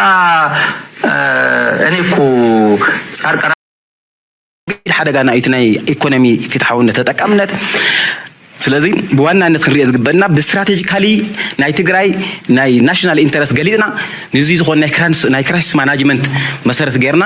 ናይ ተሓታትነትን ፍትሓውነትን ማእኸል ገርና ተሳትፎ ህዝቢ እናረጋግፅና ክንከዲ ዝግበአና ብዘተንበር ቢራስ ከቢድ ሓደጋ ናይቲ ናይ ኢኮኖሚ ፍትሓውነት ተጠቃምነት ስለዚ ብዋናነት ክንሪኦ ዝግበአና ብስትራቴጂካሊ ናይ ትግራይ let's continue here ኢንተረስት ገሊፅና ንዚ ዝኾነ ጀነራል ዘቕረብካዮ ጽሑፍ እውን ኣነ ብዙሕ ግዜ እዚ ብሄራዊ ዕርቂ ብእንግሊዝኛ ትክክል ይኹነ ይኹን ናሽናል ሪኮንሲሌሽን ዝብል እንትዝረቡ ንሰምዖ ብዙሕ ግዜ ግን ናይ ማን ኣይመስለኒ ነይሩዋ ንምንታይ ኣብ ትግራይ ብሄራዊ ዕርቂ ዝብልስ ቴዎሬቲካሊ አካዳሚክ ኮንሰፕቹዋሊ ጌጋ እዩ ለስለ ዝኣምዝ ነበርኩ ማለት እዩ ሎማ ኣንቲ በቲ ደረጃ እሱ መፂ ኣሎ ብሄራዊ ዕርቂ ክትብል ከለሃስ ናይ ብሄር ዕርቂ ማለት እዩ ትርጉሙ ሶ ክልተ ብሄር ክህልው ኣሎ ናይ ጎራዊት ባእስ ተይልካስ ተዋእስ ጎራዊት ክህልው ኣሎም ክልተ ወይ ሰለስተ ክኾኑ ስለዚ Okay. The basic fallacy is in the concept. ትብሄራዊ ዕርቂ ዝብል ተርሚኖሎጂ ወይ ኮንሰፕት ኣብ ትግራይ ኣፕላይድ ክኸውን ኣይኽእልን ዝርዝሩ እቶም ቅድመ ዝገለጽዎ ምናልባት ነውግዐሉ እኳ ተተባሂሉስ ክኸውን ዘለዎ ዝመስለኒ ብሄራዊ ዕርቂ ዘይኮነስ ኢንተርናል ሪኮንሲሌሽን ዶ ምባል ንኽእል ኢንተርናል ሪኮንሲሌሽን ማለት ኮሚኒቲ ቤዝድ ሪኮንሲሌሽን ንሱ እውን ተልዩ ማለት እዩ ብኮሚኒቲ ዝግለጽ እውን ተልዩ ዘ ቨሪ ፋክት ዘ ቨሪ ፋንዳሜንታል እቲ ንብረ ሃይለ ዝግዝብልዎ ዝነበሩ እዩ ምናልባት እስኪ ንፈትሾ እኳ ተተባሂሉስ እዚኦም እዮም ክመፁ ዘለዎም ፖስት ኮንፍሊክት ሶሻል ሂሊንግ ምናልባት ክንፍትሾ ንኽእል ንኸውን ስለዚ እዚ ኮንሰፕት እዚ ክነምጽእ ከለና ብውነዲና ነምጽኦ ዘለና ዝብል ኣነ የሕቶ ሬይዝ ክገብር ዝኽእል ኣብቲ ጥፋት ሓደ ክዕንብብ ይደሊ ዝብል ነገር ዘምፀኻዮ ነገር እውን ኣሎ እዩ ትግራይ ናይ ቲፒኤልኤፍ እምነት ኣይኮነን ቲፒኤልኤፍ ኣብ ትግራይ ዘለዎ ዓቕምታት ንለውጢ ትግራይ ፀፀር ስካዕ ዝደብረዩ ሓቢራቶም ክትሰርሕ ትደሊ ትስዕር ተመክሮ ኣውንሲ حزب تግራይ ዘለው ብሄራዊ ውድባት ንኽብሮም ኢና ኣንቲ ፒኤልኤፍ ንፈቶም ኢና ሓቢርና ክንሰርሕ ፈቃደኛታት ኢና ሎሚ ፅባሕ ደር ፅባሕ ስለዚ انت جرا سلامس أبكن لنساتنا فقنا شيء نحنا ننافق أمو يا لا اسكسمعوا نحنا نكون الليلة إذا حسب خمسة صبغ تجرين إيرتران حابر أو ربحة كده عن انتقاتين منقص إيرتران خطأ لم يخلي جبلو قناة اللو أبز لك كامل كتاتايو أنا بزيت مكورو خمزر أخو دحرين أبقى ألسي لما تاوي منقص إيرتران كيدان يتألم يزبل أمنتي بالليل هامي مخنيات أبقى لقى القربة بتحقرات سلزلي أبصو مرأي كمو حجي أبزح حجي ساعة نبعلا السودان رأي حد كنيات كفتارن كله بسودان مليونة طوان السودانوين إرترات يمارو سبيل سبا رديئتي متي لي حسبني كافت زلو بعقمي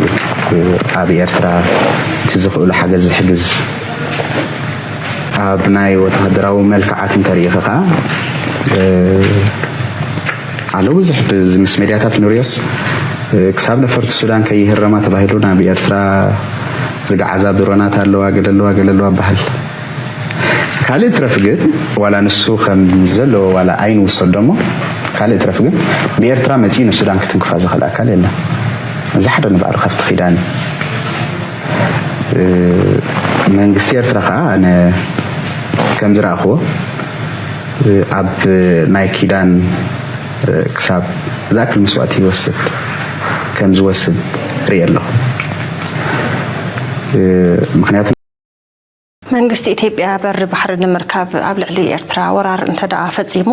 ትዝደርዮ ዘሎ ነገር ብሓይሊ ከሳኽዖ ኢልካ ትሓስብ ዶ? ኣብ ቀትሪ ኮንካ ምሕላም ጥቕሚ ለይቲ እኳ ባህርያዊ ሓደ ዓቕሚ ኣለዎ ዶ የብሉን ብዙሕ ኩሉ ግዜ ሓንቲ ሃገር ሲ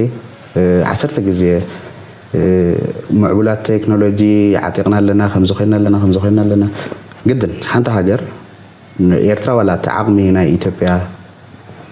درونات هالنا تبلو أي هاللوا مهلاوان زي مهلاون كالي يخون جن كل جزء حتى قربت كهاجر العلي تنسخ هذا اللي خايو كتعتقن كله حتى هاجر سقط بالهاجر يلا معناته أنتي متزعلون أنتي فترة تفلت ስለዚህ ዋላ ክንድትናታ ዓቅም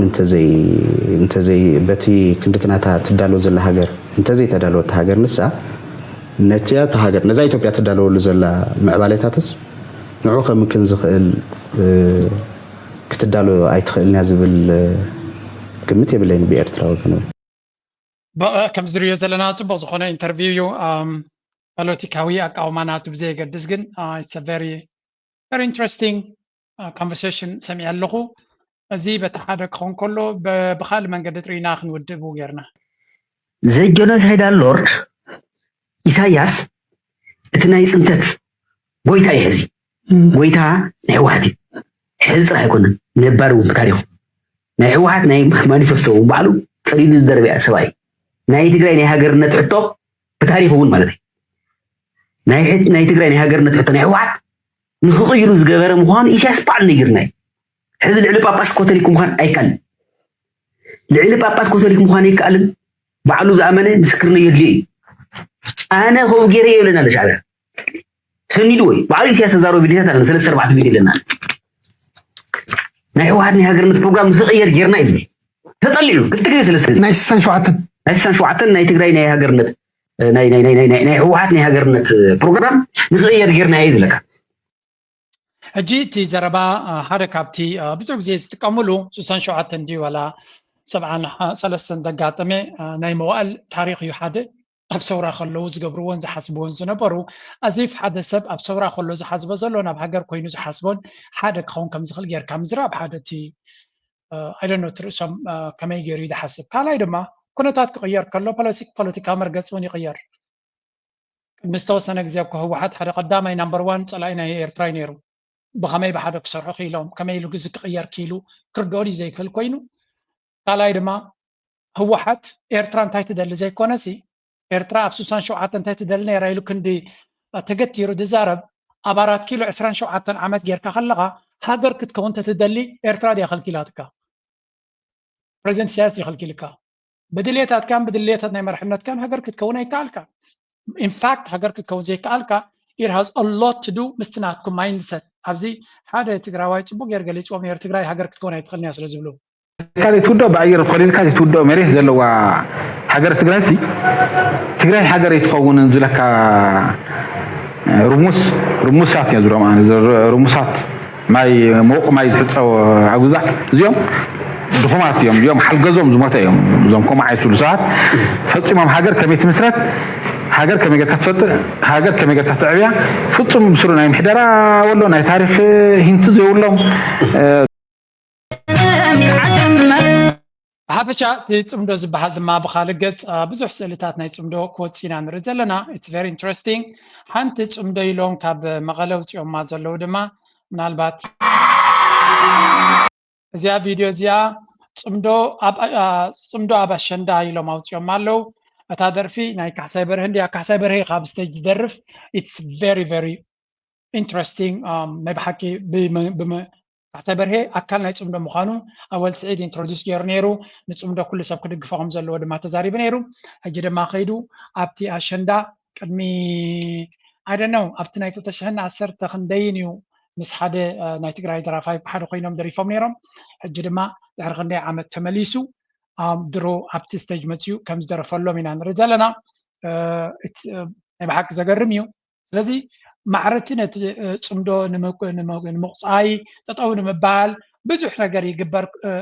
ከም ዘሎ ንሰምዕ ኣለና ብኡ መንፅር ግን እቲ ፅምዶ እውን ብክልቲኡ ህዝቢ ይግበር ከም ዘሎ እውን ኣብቲ ዶባት ሃገራት ካብ ዓዲግራት ዝተበገሰ ወይ ካብ ከባቢ በታ ዓዲግራት ዘለው ኣብ ውሽጢ መን ኢኻ ትብሎ ሰንዓፈ ኣትዮም ክገብሩ እዮም ዝብል ፅሑፍ ብግዲዮን ርያ ነይረ ግዲዮን ከም ዝብል ፅሒፍ ነይሩ ስለዚ እቲ ፅምዶ ዝበሃል እዚ ኣብ መቐለ ክኾን ከሎ ኣብ ካልእ ቦታታት ናይ ኤርትራ እውን ክግበር ምዃኑ ክልቲኦም ኣብቲ ጎደቦ ጎረባብቲ ዘለዉ ሃገራት ብሓደ ኮይኖም ነቲ ኣሸንዳ ከብዕልዎ ምዃኑን ብዙሓት ኤርትራውያን ድማ እዚ ፅምዶ ሃንደበት እቲ ህዝቢ ከምዚ ኢሉ ክራኸብ ከሎ ስግኣታት ኣለና ዝብሉ ሰሚዐ ኣለኹ እንታይ እቲ ስግኣታት ናቶም ድማ እዛ ቪድዮ እዚኣ ሓደ 4 ሰባት ሼር ገይሮምለይ ኣለዉ ለወፅ ኣሎ ቆልዑ ስለዚ እቲ ታርጌት ኤችኣይቪ እውን ኣብ እኒን እዩ ሰንየን ልክዕ ኣሎ ዓሚኩ ኤችኣይቪ ኮንዶም ተተጠቐሙ ልብልስ ናጥዕና ቢሮ ይኹን ናመን ምዃኖም ይዕድሉ ነይሮም ኣብቲ ስፓልት ኮይ ካብ መጠን ንዕቅብ በዚሑ ሆቴላት ቢርጎ መደቀስታት ብምሉእ ስለዝፀብብ እዚ ኮ ብግልፂ ኣብ ሓደገኛ ኮይና ኔና ብጣዕሚ ልገርመካስ ዓሚ ቅድሚ ዓሚ ባጃጅ ጭምር ይልካረ ነይሩ እዩ ኣብቲ ዳታ ለሎ ሶም ሰብ ባጃጃት መደቀሲ ሞልዩ ከተማ ሙሉእ ሆቴላት ተንደቀቅቲ ነበራ እንትናት ሞልዩስ ተመወዳት ጓላት ልድቅስዎ ቦታ ሲኢኖም ገሊኦም ኣብቲ 16 ቀበሌ ከባቢ ፀገፀገ ጠጠው ኢሎም ገሊኦም ከዓ ባጃጅ ተኻርዮም ሙሉእ መዓልቲ ሙሉእ ለይቲ ዝሰርሐ ባጃጅ ንውሂቦምስ ባጃጅ ጥራይ ንሓልየ ሰብ ደገ ይኹን ታባጃጅ ከይጠፍና ብለስ ኣብ ውሽጢ ግን እንታይ ዓይነት ዓመፅ እዚ እኮ ተራእዩ ይፈልጥን ሰብ ብእውነቱ ኣብ ኣውሮፓ እውን ሆምኒ ይበሃል ግን እቲ ሩካቤ ስነ ሩካቤ በዓሉስ ሓሲዮም ኣቂዶም እዮም ንረኸቡ እዚ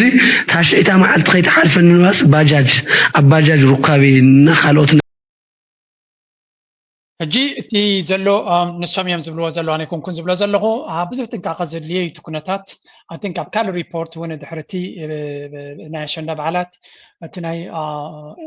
ኤችኣይቪ ምስፍሕፋሕ ዝለዓለ ከም ዝኸውን እዩ ዝንገር ኣንቲንክ ኣብ ትግራይ እውን ምስፍሕፋሕ ናይ ኤችኣይቪ ሲሪየስ ከም ዘሎ ዝገልፅ ሓበሬታ ብዙሕ ግዜ ንሰምዕ ኢና ባት ጥንቃቐ ዘድልዮ ኩነታት ከም ዝኾነ ርኢና ኣለና ከም መተሓሳሰቢ ሕሊፍናዮ ኣለና ክልተ ቪድዮታት ክበኩም እየ በዚያ እስከንኸይድ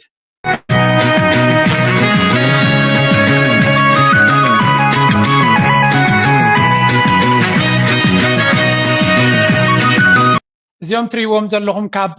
ዓሰብ ተበጊሶም ናብ ገርገራ ዲጋ ገርገራ ዝመፁ ኤርትራውያን እዮም ነቲ ቦታ እቲ ክርእዩ ኢሎም ብባስ ገይሮም ዝመፁ ኤርትራውያን እዮም ጽቡቅ ከም ስእልታት ካብ ውሽጢ ኤርትራ ዶሜስቲክ ቱሪዝም ዝገልጽ ናይ ውሽጡ ሓንቲ እውን ጽብቕቲ ኣብ ዝያዳ ደላ ጽብቕቲ ቪድዮ ነራታ እዚ ትዲጋ እናራእይዎ ከለው እዩ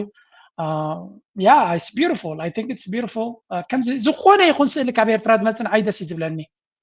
ዝኾነ ማይን ዝስተ ማይን ሕርሻ ማይን ፋብሪካ ማይን ወደብ ንኩሉ ነገር ስለ ዝጠቕመና ማይ ክንሕዝ ክንከል ኣለና ማለት እዩ እጂ ከምኡ ስለ ዝኾነ ኣብ ውሽጢ እዚ ሃገርና ኣብዛ ኤርትራና ስጋዕቲ 945 ንኣሽቱን ዓበይትን ዲጋታት ሰሪሕና ኣለና رديكم الله 945 ስለምንታይ እንድሕር ኢልና እዚ ንሪኦ ዘለና ኩነት ናይ ኣየር ውሕስነት እዩ ማይ ክመፀና ክእል ማይ ዘይመፀና ክኸውን ይኽእል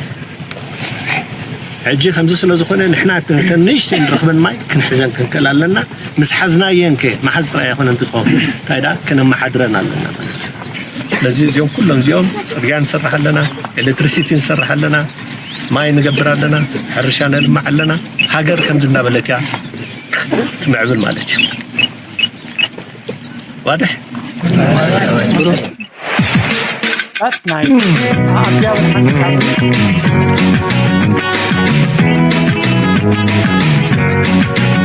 حانت فيديو وين رخيبة نيرة اسكاكريكم كفتني انت رخيبة يابز غربا نيرة نايتن دك نستيو ابو enjoy نا قبرا خلا تبغتي فيديو ريا نيرة if I can find it يا ازيا مثلني ደስ ይላትን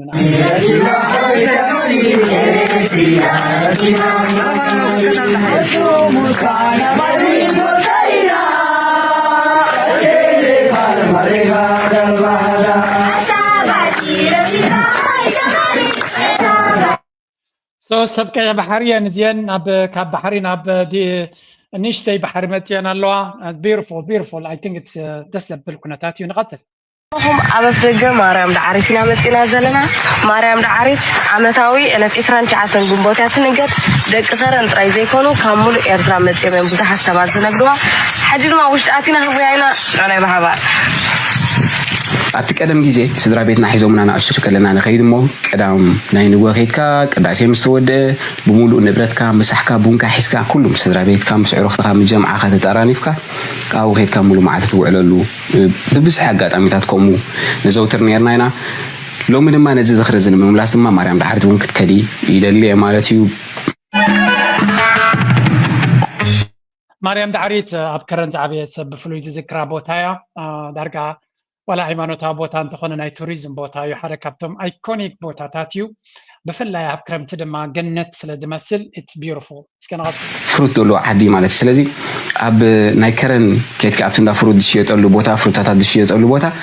ከምስትሪዎ ዘለኹም ኣብ ደገ ማርያም ዳዕሪት እዚኣ ሓፍትና ርሃምያ ትበሃል ብሪሊየንት ዝኾነ ፕሮግራም እዩ ዘለዋ ዳርጋ ካብ ደገ ካብ ዝኾነ ይኹን ቦታ ኣብ ኤርትራ ዘየለዉ ሰባት ሓንቲ ቦታ ዝናፍቕዋ رأيل نايت يبلوها كم زي بفيديو زناقر زنبرا حونا ود خران مخان فليت الله يجي نفع تيك توكري ولا بيتوبوني اللغونيو بليز سبورت هيم ناي ريهام channel لما كعبك خلاله مغنياتو كم زي عينت انا بزوج زي حساب يبني رانا زيجن بتخت الكابتا انا كحسب صغل بلا علي زي صراحته ازيا نشتي قالنا ممكن بلا نخلينا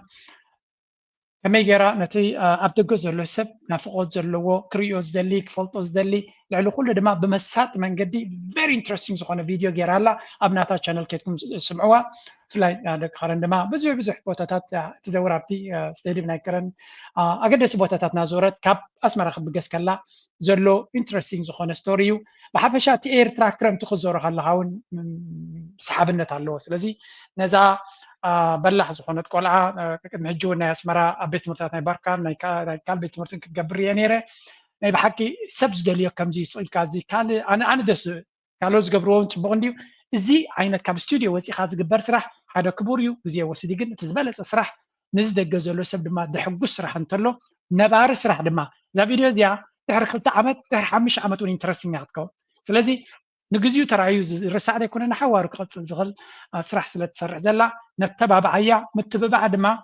نتناتا فيديو انترينايو بزح سب انتري ولك كم تاني عفارنا تقرنيا ناي رشيدين دينان درفي لعلمي اليوم بس حزلا ازيوم زحق وسنة تزبي كوم عينات نخص الرح دما التابعنا يمزلنا نزي حفتنا دما كيدنا انترينا لا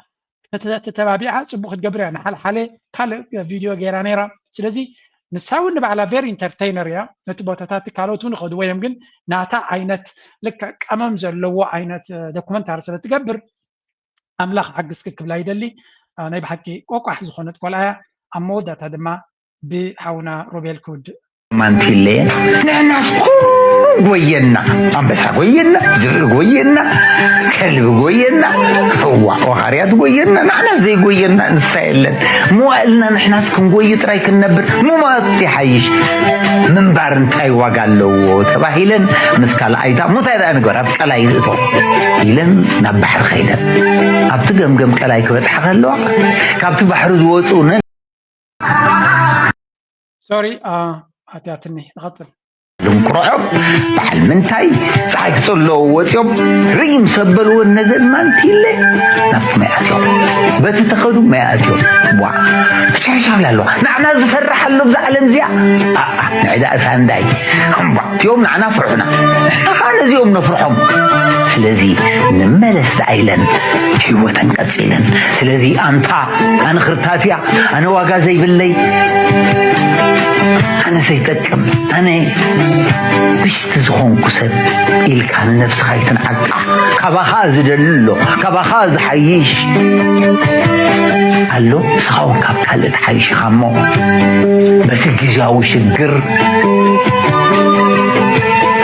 ኣይትፍራሕ ምክንያቱ ነቲ ሃብታም ልዕልዩ ሃብታም ኣሎ ነቲ ሓያል ልዕልዩ ሓያል ኣሎ ነቲ ፈላጥ ልዕልዩ ፈላጥ ኣሎ ነቲ መራሒ ንዕኡ ዝእዞን ዝምርሖን ኣለዎም ንሓውና ሮቤል እንድሕሪ ሰሚዕኩሞ ኣብ መዓልቲ ሓንቲ ቪድዮ ናቱ ተሰሚዕና ጥዕና ክንረክብ ንኽእል ኢና ብፍላይ ዝንእስ ወለዶ ብዙሕ ጭንቀታት ናይ ኣእምሮ ፀገማት ዘጋጥሞ ዘሎ ሓውና ሮቤል ናይ ብሓቂ ክሕግዝ ዝኽእል እዩ ታንኪ ቨሪ ማች ስለቲ ኩሉ ትገብሮ መሳት ዕላላት ምዕዶ ምኽሪ ካብ ኣቦው ካብ ኣቦታቶም ርሒቆም ዘለዉ ህፃናት መንእሰያት ስለ ዘለዉ እዚ ኣባታዊ ምኽሪ ድማ ኣገዳሲ እዩ እናበልኩ ናይ ሎማ ርሰብ ዝጉዳይ ላይክ ምግባር ሼር ምግባር ሪቶን ሓሳብኩምን ምግዳፍ ድማ ናይ ወትሩ ፃውዒትና እዩ ናይ ሎሚ ኣርእስቲ ብዝጉዳይ